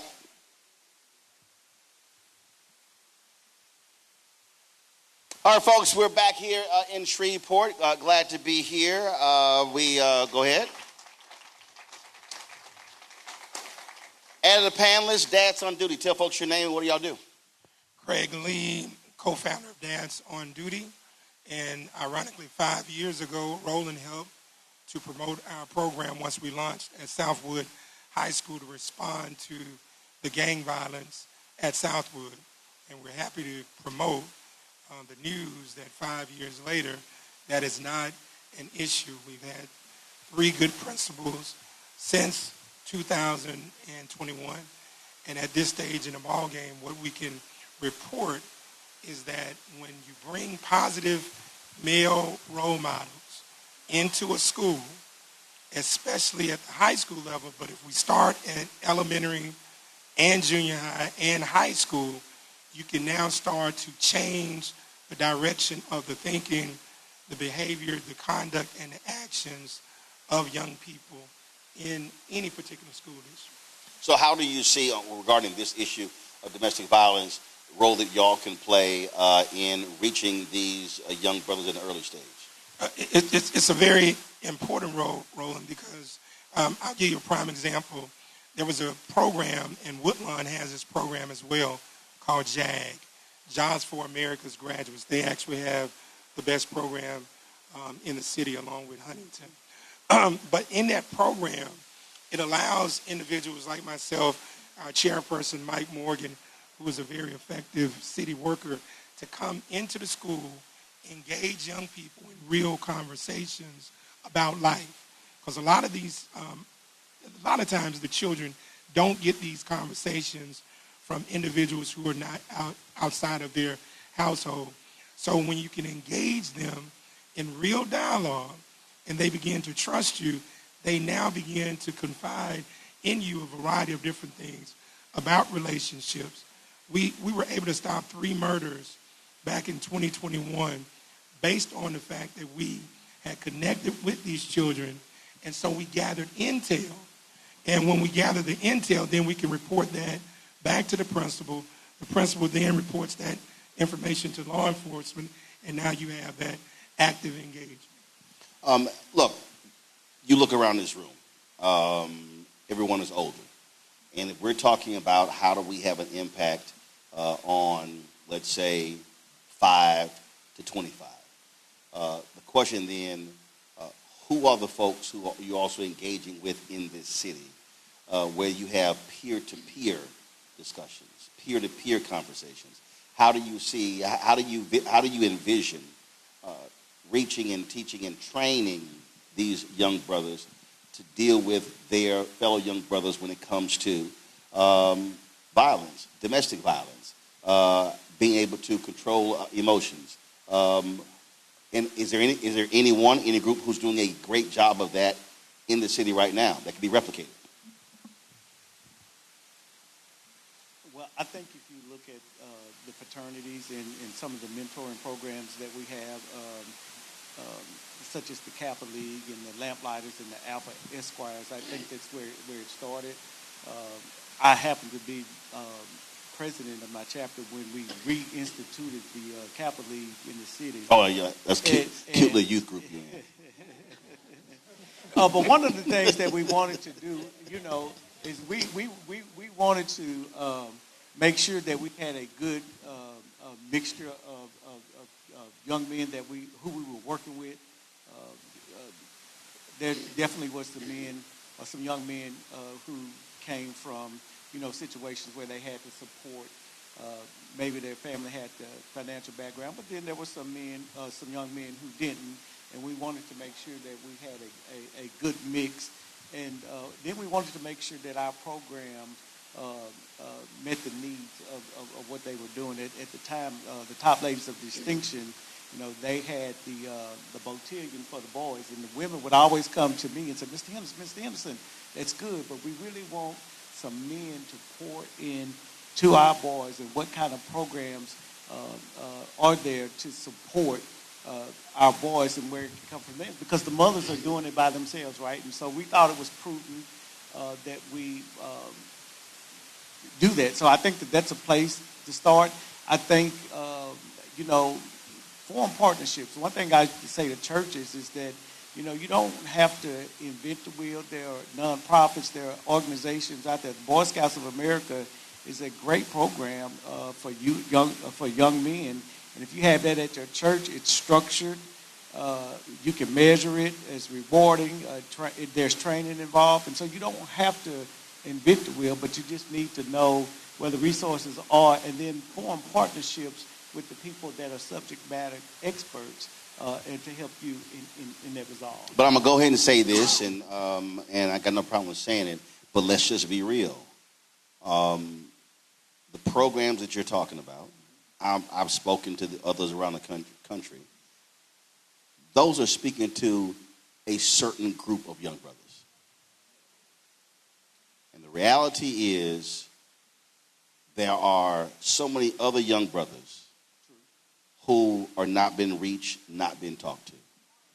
And I get cotillions, botillions, I get all of that. But what I'm talking about, we have to create real engagement directly in those neighborhoods with folk who may not show up in ties and jackets. And so what I'm curious is that happening? And if it is, hold on one second, hold on, because it might, you just may not know. Is it happening? And if it is, how do we now expand that? So Roland, it is happening, and primarily it happens in the youth sports leagues. You take Express Sports, they're one of my clients. They've produced 9 NFL football players out of that particular program since 1996. The addition to that can be a cultural etiquette component to that, where you're teaching them how to interact with young girls. But they are actually dealing with the hardcore young people who are coming up in the inner cities. And there are several, and that's really your biggest volunteership of African-American males, because a lot of guys used to play football, basketball, so they're pouring into the young folks. And I remember when Lonnie Bryan and LaWarren Brown told me to just come out.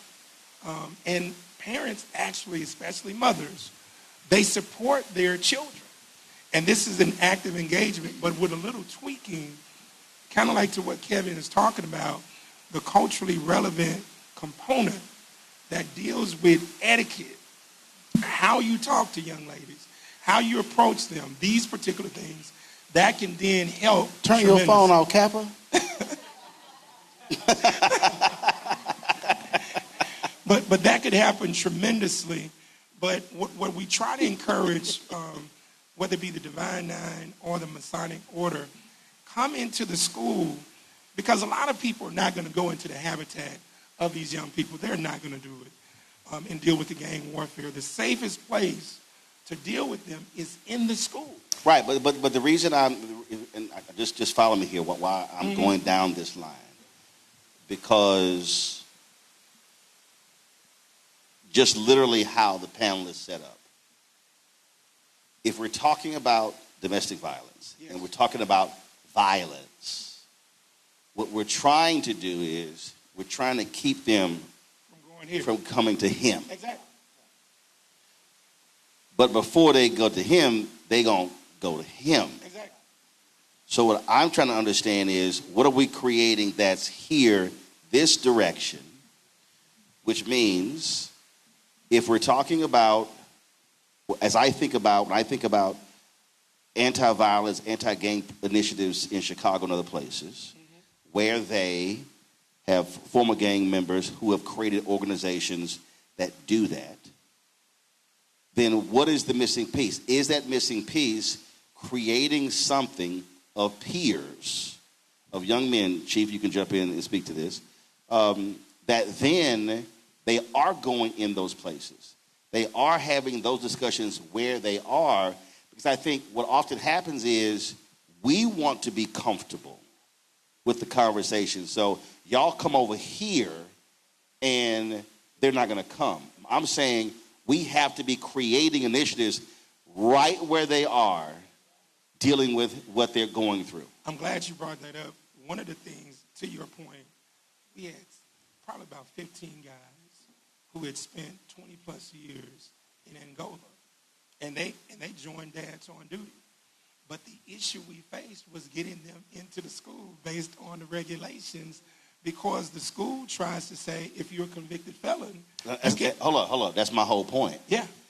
If I'm creating a community-based deal, I don't need their permission. True, but now we deal with logistics, so you got to be able to get them to those places, and now logistics becomes an issue. Right. So again, I understand how I'm seeing this here. Okay. You said lodge. Mm-hmm. You said are there community rec centers? Yes. Okay. We've said churches. Yes. So what has to happen is we have to take what we control. Oh, I agree.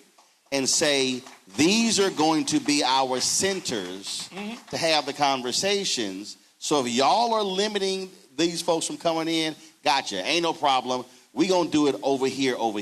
Yes. But that's just a part of the community infrastructure building. Yes. Because, again, it's easy to say we need to be doing it. It's different actually doing it. Yes. Chief, you want to jump in? Yes, sir. Thank you so much for that. We have, here within the city limits of Shreveport, we have taken on an endeavor to do just that, to veil ourselves to the community much more than we had in the past by decentralizing our complete operation, resources, and equipment. Instead of being totally located in one place, we are decentralizing all over town. To give you a great example, there's a model that we are beginning that we think is probably going to be a model for the country. We are building a new facility that's about 80% complete out in South Shreveport, the Cedar Grove community, a community that needs us most, where the tragic event took place. The thing is, we've partnered with a concept called PAL, which is Police Athletic League, which is what most young people recognize. What's unique about this, we are building our facility directly in the middle of a park. We're taking over the park. It is our objective to get to the young people at a young age, to develop those relationships, to be role models so that we won't see them otherwise when something has happened. In that place, transportation, free bus transportation from anywhere in Shreveport to there and back home. We see this as a big, big plus for our community in becoming more embedded within our fabulous community. That's happening as we speak. And we are so thankful to all our other people in public service, the DA's office, our sheriff department, and everyone who serves a purpose in public government to be a part of that. We want to get involved in the young lives of our community before they make some mistakes and errors that's going to cost them the rest of their life. That's happening as we speak. Thank you. So one of the things, we give it up for the Chief, one of the things that we don't want to happen, right, in Washington, D.C., we were doing this work, we're doing interventions with individuals, with youth. And so as a youth was murdered, you get his picture on a T-shirt and it's rest in peace. And then there was this banner as you enter into Southeast D.C. It was a banner that had the names on it. And then some of the children begin to say, do I have to be murdered to be acknowledged?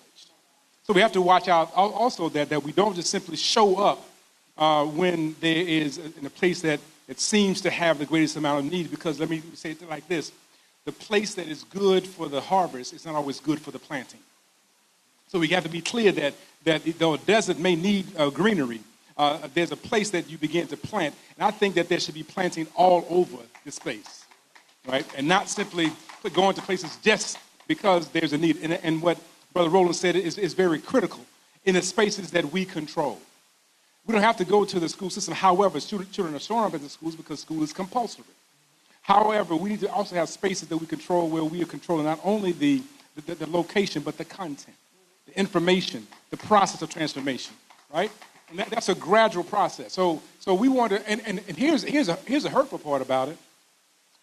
If the prevention program actually works, we really don't know until we sit on the backside, right? We only, so when there's an event that takes place, then we run to it.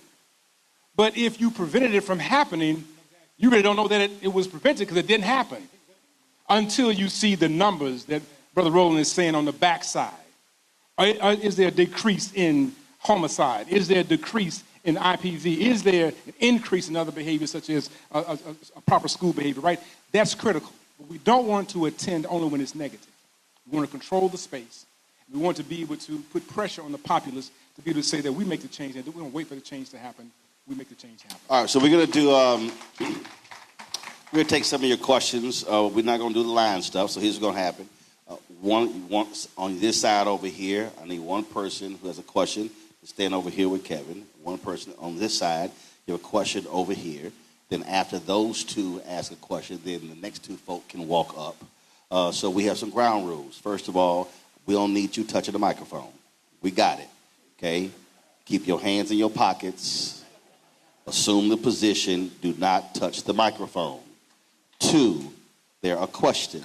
No sermonettes, no speeches, no benedictions, no dissertations, questions.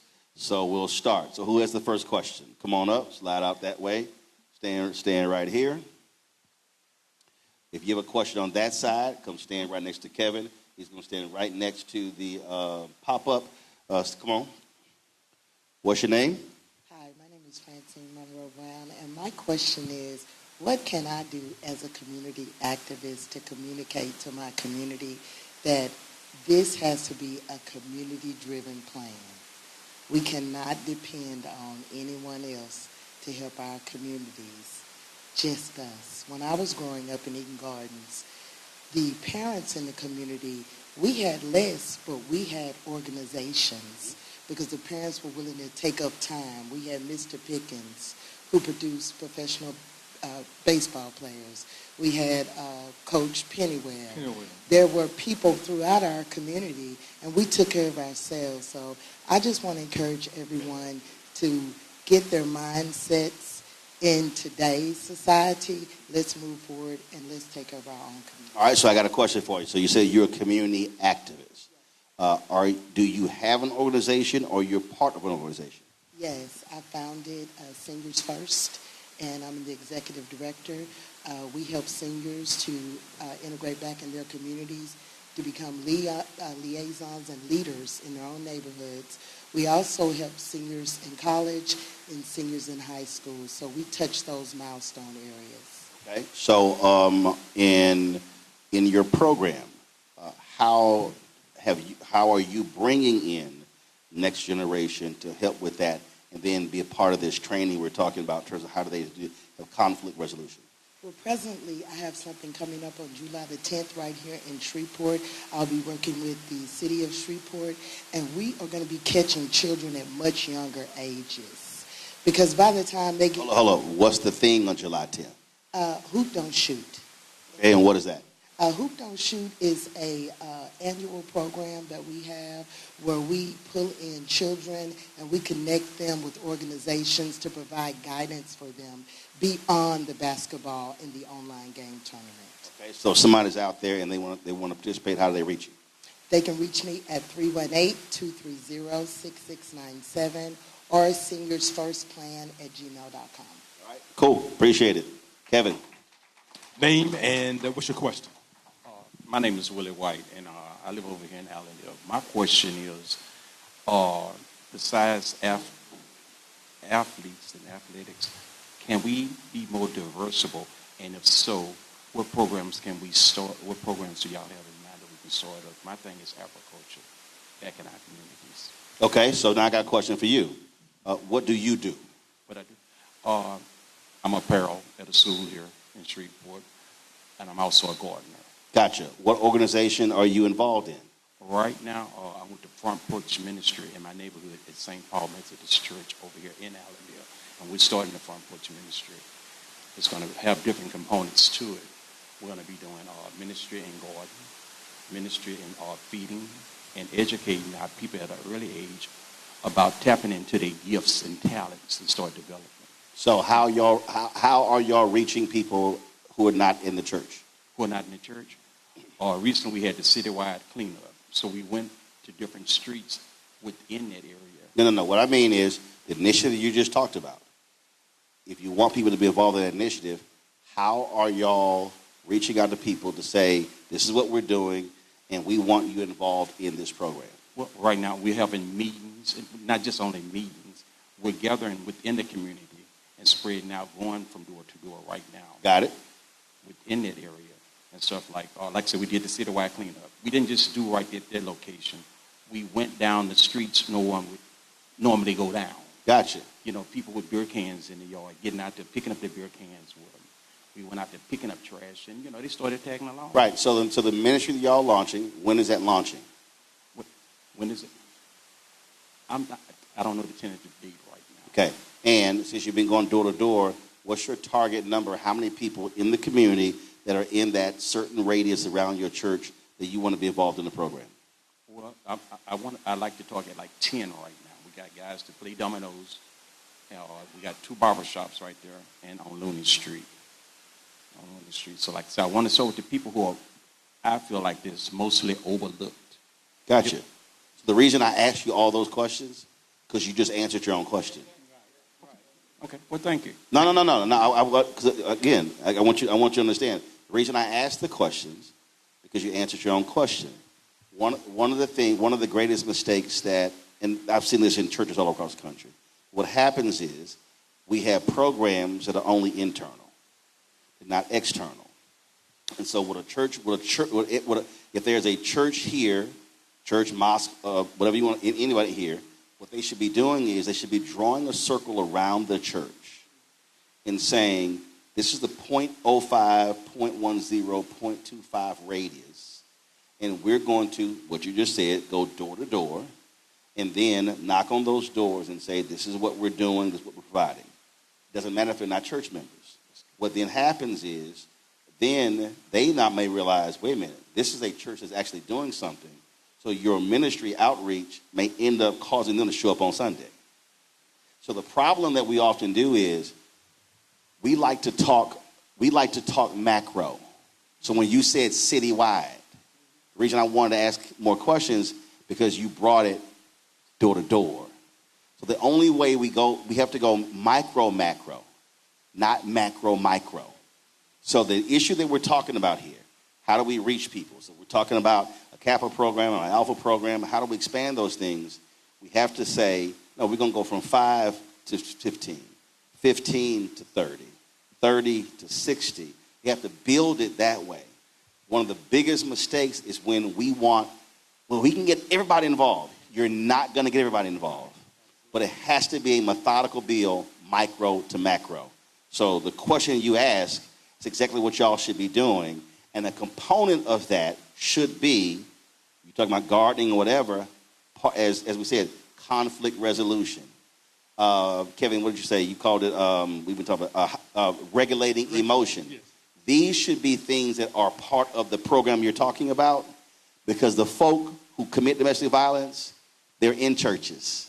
They're in fraternities. They're in other groups. We just don't talk about that part of it in our programming. All right? All right, good job. Thank you. What's your question? You walking up like a straight OG. I mean, you blue hat, blue suit. Come on, you coordinated. Go ahead. Thank you, sir.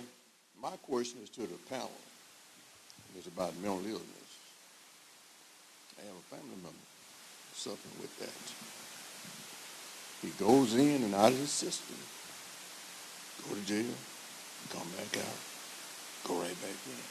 I talk to him, talk to the coroners, I talk to the nurses up there, I talk to them all. It's like,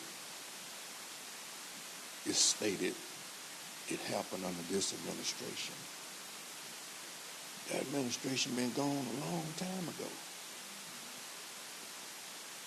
How can we get all of these people on the panel, all these people out here that's in position to come together and work together on one accord for a purpose? Is there a body like that in place? I mean, that you could reach them? Now, I'll throw it to the panel because part of the question he asked, I mean, the brother who shot and killed the 8 kids, he was in the VA for a week. And he kept saying, told his mama, I can't overcome these demons.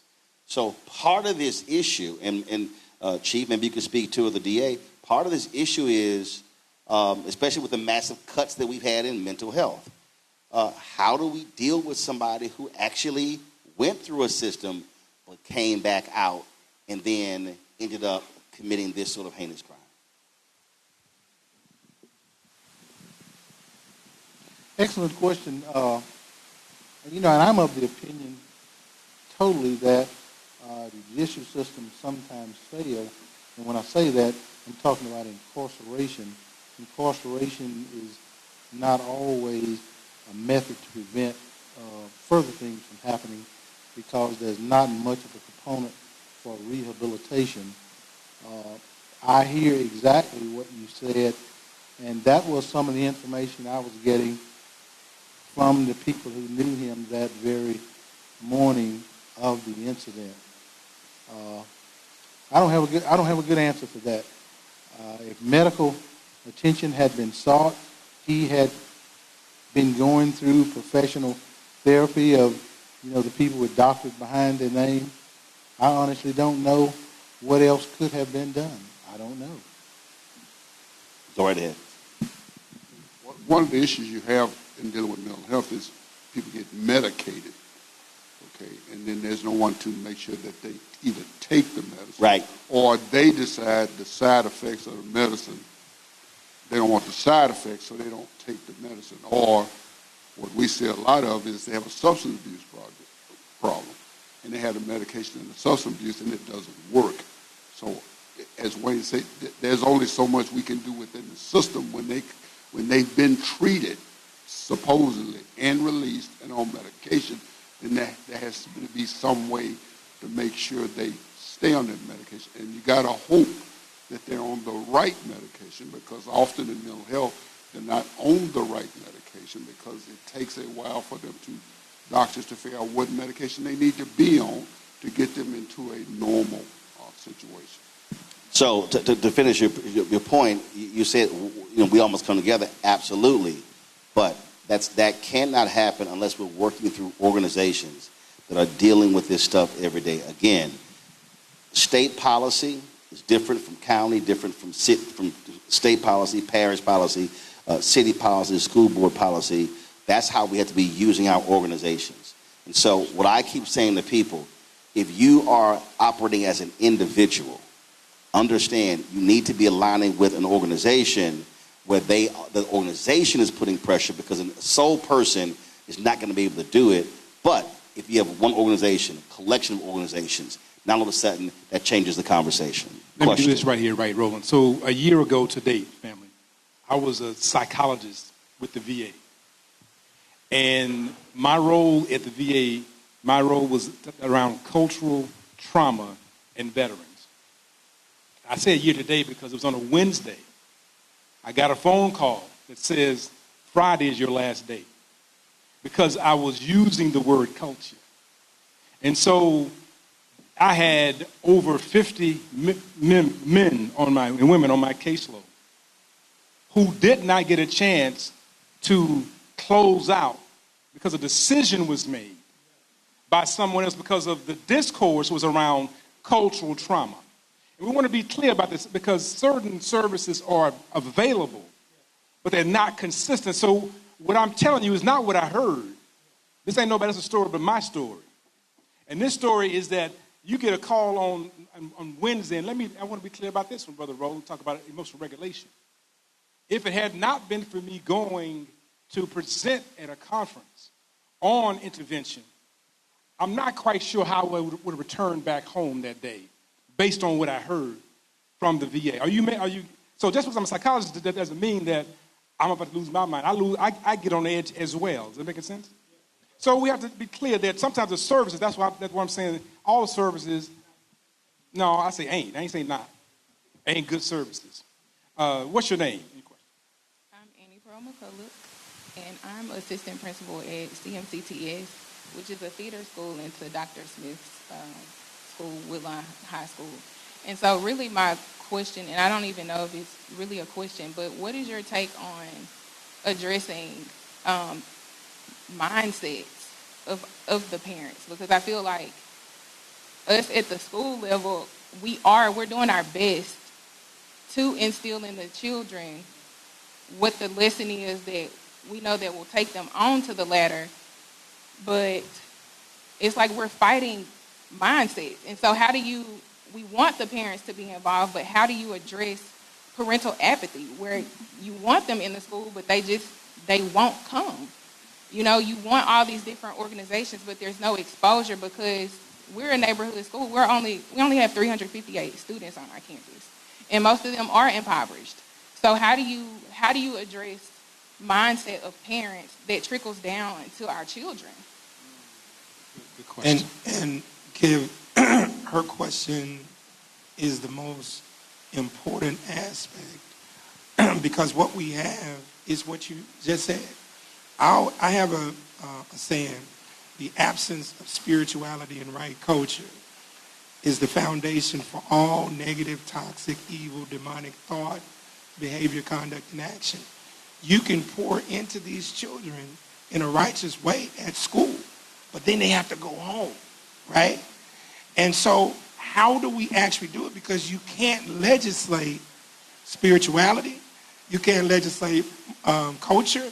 You can't legislate morality. You can't legislate ethics. So then the focus is on, what is the teacher doing? Y'all are doing your job in most instances. But we have a fractured situation in the home. And that's why I said you have to have people who are willing to become village fathers and village mothers inside of the school and outside of the school to wrap around these children, because other than that, they're going to be lost. It's just the bottom line. So our thing with Dads on Duty is it takes an empowered village to empower our children. And if we don't get more village fathers, people willing to be village fathers and be village mothers, we're not going to be able to help them because they're going back. And the point you just made, the principal at my former alma mater, Fair Park, which is now a junior high school, he said the same exact thing. They can't get the parents to get involved. So now the community has to get involved, but the challenge is I, my, me, the Eurocentric mindset of I'm taking care of my child, they're on their own. But now when little Ray comes and beats your child up or kills your child, now you want the community to be involved. That's the challenge. So I'm going to say this here, and this is really anywhere. One of the things that we have to do is what I call community resource assessment. We have lots of problems, and we want to address all the problems, but one group, one person can't address all the problems. I'm a firm believer in what lane are you in? So when we're talking about how do we change our communities, one of the things that most of us have never done, we've never actually done an assessment of what's at our disposal. So this again, and because I'm literally writing this book that's going to drop next year, Dr. King said in his book, Where Do We Go From Here, Chaos or Community? He said there are 4 institutions that are primed to liberate black America. These are the Negro Church, the Negro Press, the Negro fraternities and sororities, and Negro professional and business organizations. He said, but neither of them have fully committed themselves to the liberation of our people. Then he critiqued each one. And so what we have to recognize is that we have massive capacity in our communities. We have a ton of organizations. We have a ton of nonprofits. The question is, do we even know what exists? So, if I'm you in Shreveport, I'm sitting here going, okay, who are the anti-violence prevention lane? Who's in that lane? What are the groups in that lane? What are the groups that specifically deal with black women? What are the groups that specifically deal with black men? What are the groups that specifically deal with economic development? What are the groups that deal with housing? What are the groups that deal with mental health? Now, all of a sudden, you now have a real assessment of what's at your disposal. So if she says, I'm looking to do this, I guarantee you there's already an institution that exists, but she don't have to start a new nonprofit. The nonprofit is waiting for her to show up. But we got to be able to say, go here and go here. And so if we're talking about how do you move forward, that then means, and someone mentioned earlier, Million Man March, really what should come out of this really is the model of the local organizing committees that came out of the Million Man March. So what should come out of this is, all right, people who showed up here care about this issue, care about this community. So now it's like, okay, how do we now harness the people? So here's the first thing, and I'll ask this question to Kevin or your sister or anybody else. Has anyone collected the data of all the people in this room? Right there is our first mistake. It is the greatest mistake that we make as black people. We call meetings, we gather, we have no idea who's in the room. We have the event and they leave, and then no one knows who showed up. So, that's first. So, see, he pulled a legal pad out, but we're gonna make it easier. So, Kevin, yes, give folks an email. Give folks an email, and the people in the room, or if you are watching from Shreveport, send to the email your name, your email, your number, and the area that you would like to work on. So what then happens is you've got more than 100 people here. Now you have a database to work from to say, okay, more than 100 of y'all showed up on April 30th. You're going to meet in 2 weeks, and each one of you have to bring one person. That means that your next meeting will have 200 people. And then when you say your next meeting, I need the 200 to bring one. You're then going to have in 1 month, you're going to have 400 people prepared to now mobilize and organize. That's how we have to approach this. So what's the email? Email address is Mawata357. Oh, Lord, yeah. Hold on. You're going to spell that. I'm going to give it to you. Mawata357. Hold tight. Hold tight. Listen fast. And I talk faster. All right, so Mawata, capital, no, not capital. M as in Michael, W as in water, A as in apple, T as in Tom, A as in apple. Mawata, M as in Michael, W as in water, A as in apple, T as in Tom. Mawata, MWATA 357 at gmail.com. Mawata 357 at gmail.com. Why is that critical to the conversation? Because my birth name is Kevin, that is Irish. My last name is English, Washington. I've taken the liberty to move from that, from one space to another, and so the name is legally Mawata Sankara. Is that making sense? I could tell you more about that as well, but Wasa is a whole, so MWATA. I like that, Brother Roland, you said it. 357@gmail.com. We can say a whole lot of names. We trip on stuff Now, I'm like going to that. give you a second one, and if you email me, I'm going to forward it to him. This easy. Roland at blackstarnetwork.com. See, now, Roland. See, I keep it simple. So, follow me here. I need y'all to understand. I need y'all to understand. Bishop William Barber hit me up a month and a half ago, and he said, hey, I want to get 1,000 alphas. We want to teach them to organize and mobilize for voting. We put it out there. We hit the 1,000, but we probably had another 1,000 people who were not in the fraternity, men and women who followed up. This is what, I'm telling you, this is the biggest mistake that we often make. We meet and we gather, but we don't organize and mobilize. So the data is critically important. So how hard is that right there, y'all? Look at that. MWATA 357. There's a reason for that. At gmail.com. Right? That's all. So all I want you to do, you just put Shreveport in the subject line. Your name. It's going to be your email, your cell, social media, whatever. Now, as y'all go from here and now begin to organize, you'll now have a database of the people to begin to work from and build from. Question. We're going to dig. This is the last two questions here. You got a question over there? These are the last three questions. Go. Yes, Roland, thank you for having me.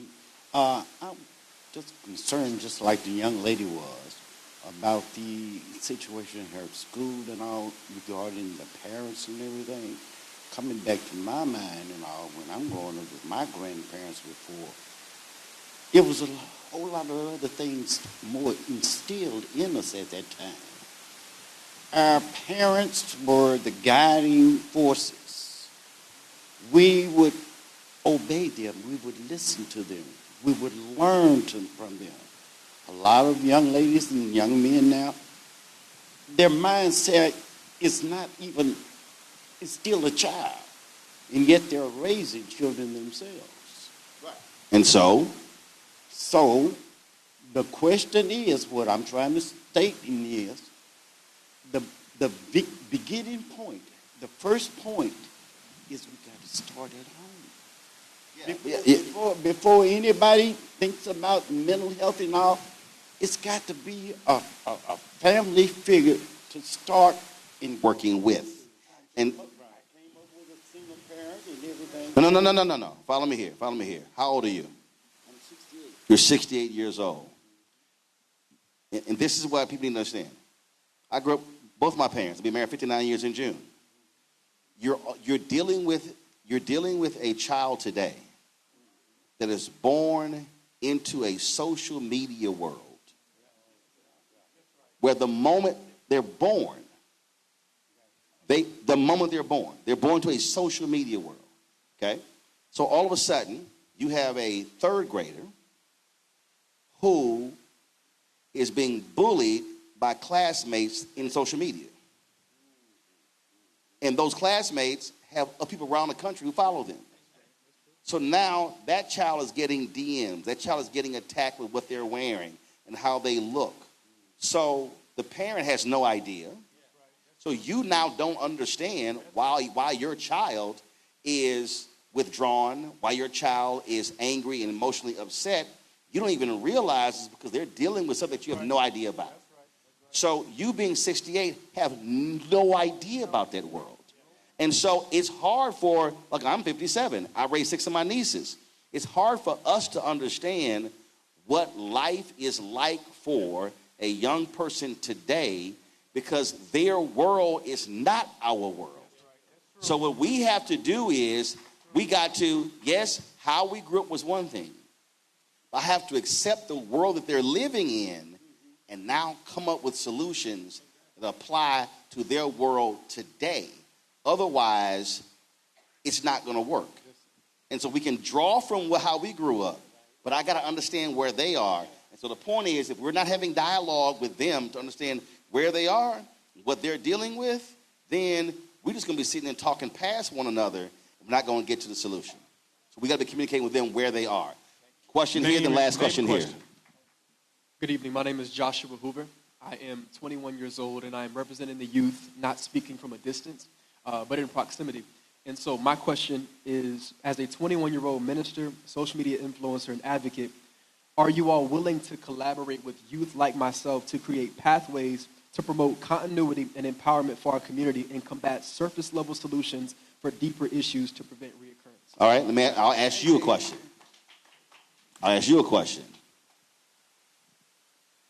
What are you currently working on to address these issues? In what group? So I pastor an online church called Hoover Ministries that's organically grown about 7,300 followers. In addition to God and Trust with Influence to reach about 1,300,000 people through Instagram, TikTok, Snapchat, and Facebook. I advocate as a vessel, and so anytime that I'm speaking on an issue, I'm not speaking from a place of confusion. Like my mother, for instance, is a victim of domestic violence. Got it. So with this issue that we've just experienced, it hit me personally, and so I was able to create a 25-minute statement on YouTube and post it for my audience to see. In addition to that, I realized that I cannot just speak about these issues without addressing men's mental health.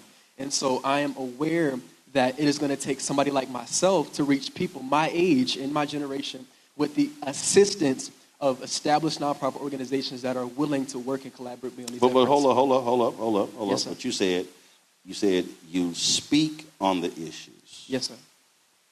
But how are you organizing around the issue? So I build events. So I work and collaborate with people all across the world, and we have one of the ones we did was an event called Skating for the Savior, and I was reaching youth from the ages of 5 to 17 years old, and we taught and discipled them and equipped them with resources, and we even gave some money and a few things. One-time event? It was a one-time event, yes, sir. I just started my online church about 6 months ago. No. Yes, sir. No. But I want you to follow what I'm saying here. Yes, sir. There's a difference between speaking Yes, sir. and organizing. Yes, sir. Okay? So you said you're reaching all the people around the world. Yes, sir. Okay. But do you know who you're reaching? Have you broken the data down on what countries, what states, what cities they're in? Yes, sir. Okay. Now, how are you now communicating with people who are following you to create the organizations or the groups in those cities to address this very issue? So my priority demographic is the youth. I realize that analytically it's ages from 13 to 25 That's years fine. old. That's Right. fine. It's not Yes, a question sir. of age. Yes, sir. Yes, sir. It's a question of organization. Right. Because understand, I was in the Junior Knights of Peter Claver, junior division of the world's largest black Catholic organization. I was a state leader, national leader when I was 14. Age is not the issue. It's organization. So what I'm saying is, so you have this following. How are you now taking that following and going beyond speaking to them, but having them organize where they are to address these issues, where you are, in essence, creating those different entities in each one of the cities? Are you doing that? I came to this mic exactly for that. Okay, and Yes, that's sir. what, and so, Yes, so sir. my point is, you don't have to ask for collaboration.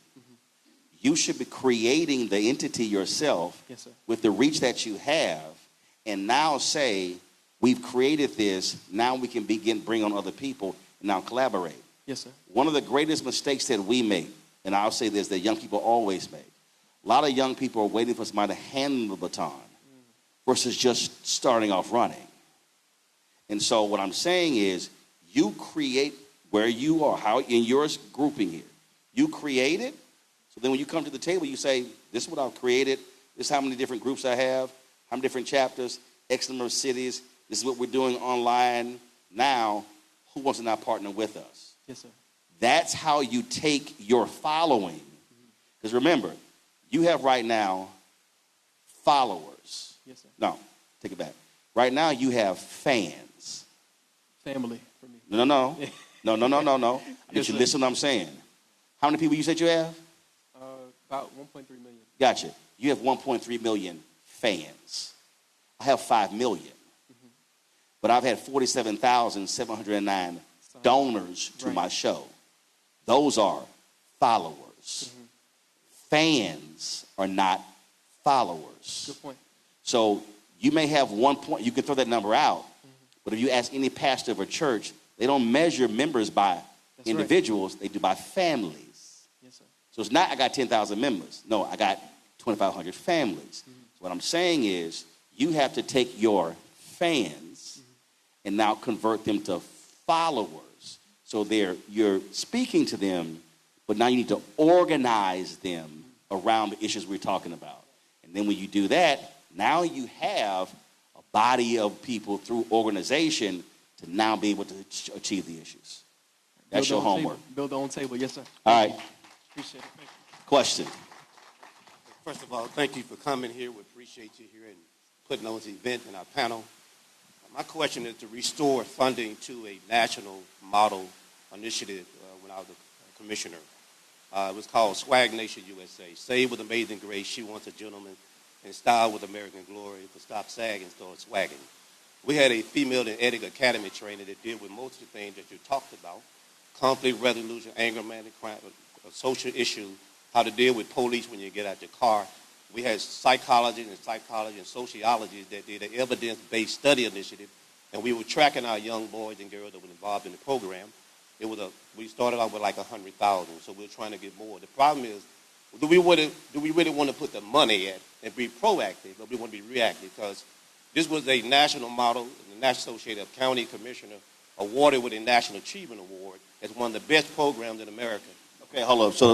The program you're talking about, how many cities was it in? How many kids? How many cities? It started right in Shreveport. Okay, started in Shreveport. How long did it last? It lasts about 4 or 5 years. Gotcha. Who funded it? The county did. The parish commission did. Gotcha. How much was it? 100,000. All right. So do you still have the model, the curriculum of the program? Yeah, I still have the concept and the model. Yeah, we do. And so when have you last presented it to new parish leaders?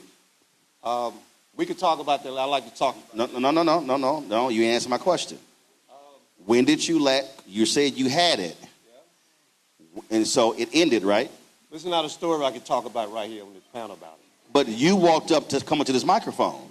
So if you're going to walk up in a public meeting and talk about a program being reinstated, you can't say you can't talk about the program that you just brought up that I ain't never heard of. Well, let me say this to you. There was a certain sheriff years ago. He was the sheriff of crime. He was the sheriff of the incarceration. We would have the opportunity to participation to keep education. So we had no. Follow me here. I understand what happened then. If you're telling me that was a program that was effective, that worked then, I'm saying how you partner with other folk to put it back on the table to get it funded. Well, I would like to talk to you about why it's not funded. No. Bruh, follow me here. No. I'm being very serious here. This is one of the greatest mistakes that we often make when we meet. Shh, 1 second. This is one of our greatest mistakes when we meet. We spend a lot of time on the problem and little time on the solution. What I'm saying is, if you are saying there was a program that worked, that was successful, that cost $100,000, and it's no longer being funded, turn around. You got a group of people sitting in the room who clearly came here prepared to address the issue. So now I'm saying, take that concept, partner with these very people, go to the same body and say, fund this to deal with the issues that we are facing so we don't have the next tragedy. If you're not in the seat, you can't fund it unless you're elected. See, right now, you just missed it. When the people go to the political people know, hold up, those are voters talking to me. And then if I don't do what voters say do, I'm not going to be sitting in this seat. So what I'm saying is, stop saying what you can't do and turn around and partner with these people to do what you just said do. Okay? Yes, sir. All right. We want to give a special shout out to Mount Canaan Church. Give it up for Mount Canaan Church for allowing us to be here, Baptist Church. They were able to turn on a pivot thanks to Brother Bogan and Scoot Nim and everybody that pulled this together in this space. We want to make sure that we acknowledge them. Thank you to Pastor Oliver for allowing us to be in this space. This has been a space of activism, of movement. As you all know, that the late Pastor Harry Blake was not only an activist, but he was, one person rode a horse into a church and severely beat him in that church for standing up to liberate black and brown folks in this space. Drug him out the church. They had to take him to another state to be able to get his medical treatment. So you were in a space of sacred grounds of activism. So thank you. Let me thank everybody for coming out. When Kevin said he wanted to do this, I said absolutely. It's important because whenever one of these tragedies happens, national media, and look, I spent 6 years at CNN. National media comes in, does the story. They put people on the air, but they never deal with the folk who are left to deal with the after effects of tragedies. And one of the things that we have been doing in the past couple of weeks is having extensive, deep, real conversations, not listening to critics who are mad and upset. And we've been focusing on our experts. It amazes me to listen to black people say black men need to get help. And then we put the very people on the air who are the ones who offer help, and black folk don't want to listen to the people who are giving advice. And I'm like, but that's what they're there for. And so what we have to do is we have to be utilizing our resources in a completely different way. And so that's why we're here. Tomorrow we're going to be in Mound Bayou, Mississippi. Trump is sending those white Afrikaners there to farm that historic black city, so we're broadcasting from there. But that's really what our role also in black-owned media has to be. The reality is, we saw this with the Supreme Court decision yesterday, the Louisiana versus Calais decision. Like, this on us. We have to recognize that this is a moment where we have to be using our collective power. April 3rd, 1968, when Dr. King gave his last sermon at Mason Temple, he said, black people individually are poor, yet collectively represent one of the largest economies in the world. And he talked about the collective. And part of the problem is that we love talking about the collective.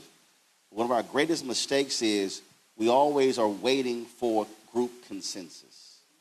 So what happens is we'll say, well, we invited 100 leaders and 15 showed up, and we'll spend the 2 hours complaining about the 85 who didn't show up as opposed to the 15 who did. So what I want each one of you to do is just look to your left, then look to your right, then look behind you, and then look in front of you. And I want you to realize is that if everything that we've talked about, the starting point of any movement starts with a moment. There has never been a single movement that did not start with one person saying, hey, we need to do this thing. And so the question now is, after today, after you've gathered here, it's now in your hands to now take this thing and run with it. The reality is, you may look at 1, 2, 3, 5 years from now and see a dramatic decrease in domestic violence in this city, a dramatic increase in parental involvement. You might see a dramatic increase in resources because a group of people chose to gather in a room on April 30th, 2026 to say, enough is enough. What can we do? Not I as an individual. And so now it's upon you to now do the work after this. I can't do it. I can amplify, had him on the show, talk about what they were doing. I know what we can do. But I'm telling you, our history tells us this. When black people use our collective power, it then leads to our collective resources, our collective knowledge, and we're working and leaning on one another, we can do incredible things. We can do things that have transformed the world. But that cannot happen if we don't take a single meeting and now do the next and the next and do the organization and do the planning and do the mobilizing and hit all the various efforts. And last point I'll make is this here. If there are some people in this city who do not want to participate, ignore them. I talk all the time about the book of Nehemiah. When Nehemiah surveyed the wall had crumbled. Nehemiah surveyed the damage, came up with a plan, went back to the people, and the people said, let us rebuild. If you read that, there were haters. They said, y'all cannot rebuild that wall. Nehemiah said, ignore them, keep building. When they made progress, the haters said, oh, we got to stop y'all because y'all actually about to build this thing. I'm telling you right now, you are going to face some haters in Shreveport who are not going to want you to take this and turn it into a movement. What you must do is ignore the haters and keep building. And the last part, which is what I love about when you read Nehemiah, when you read it, they have the names of the people who built the portions of the gate. Meaning the people who didn't do any work, their names were never called. And so the point here is you build where you are, you do the work, you don't sweat who gets the credit, because the reality is everybody who built the wall, all their names were mentioned. You can do this. You can achieve this. You can completely transform what's happening in this city. That can become a model for the state. It can become a model for the country. But the people have to actually get to building. So we appreciate y'all coming out. Dr. Kevin Washington, we appreciate it as well. Don't forget, folks who are watching, don't forget to support the work that we do. Again, we have plans to travel all around the country this year. Y'all want to support what we do via Cash App. Our goal is very simple. I told you, we've had 47,000 folks who become donors of our program. And so if you want to support the work that we do via Cash App, use a Stripe QR code. You see it right here. Also for credit cards, checks, and money orders, make it payable to Roland Martin Unfiltered, P.O. Box 57196, Washington, D.C. 20037 7-0196. Download the Black Star Network app, Apple phone, Android phone, Apple TV, Android TV, Roku, Amazon Fire TV, Samsung Smart TV. Also, folks out there, I've seen y'all send me photos. I appreciate it. Y'all want to get our Roland Martin Unfiltered swag, go to shopblackstarnetwork.com, shopblackstarnetwork.com. And while you're there, we created a marketplace of black-owned businesses. Y'all know I believe in supporting black-owned businesses. We've got more than 50 black-owned businesses with their products on our marketplace. I mean, you name it, whether it's stem dolls, whether it's skin care, whether it's makeup lines, you name it. All sort of products on there. These are all black-owned companies, and when you buy from our marketplace, you're supporting them and supporting our show as well. Control room, y'all should be scrolling on the website, not the static photo right here. Y'all should also be showing a shot of the products that are in my control room. So I don't understand why I'm not synced. Thank you very much. Y'all late. Y'all should have been showing that. All those products you see right here, these are black-owned companies that are on shopblackstarnetwork.com. Download the app, fan base. Follow me at Roland S. Martin every noon Eastern. Listen, check out. And coming up next, Dr. Ebony Hilton, her show, Second Opinion with Dr. Ebony Hilton. That's our weekly health show, talking about the critical issues facing our community in health. And so we appreciate that. Shreveport, thank you so very much for having us here. We appreciate it. Folks, I'll see y'all tomorrow from Mound Bayou, Mississippi. Holla!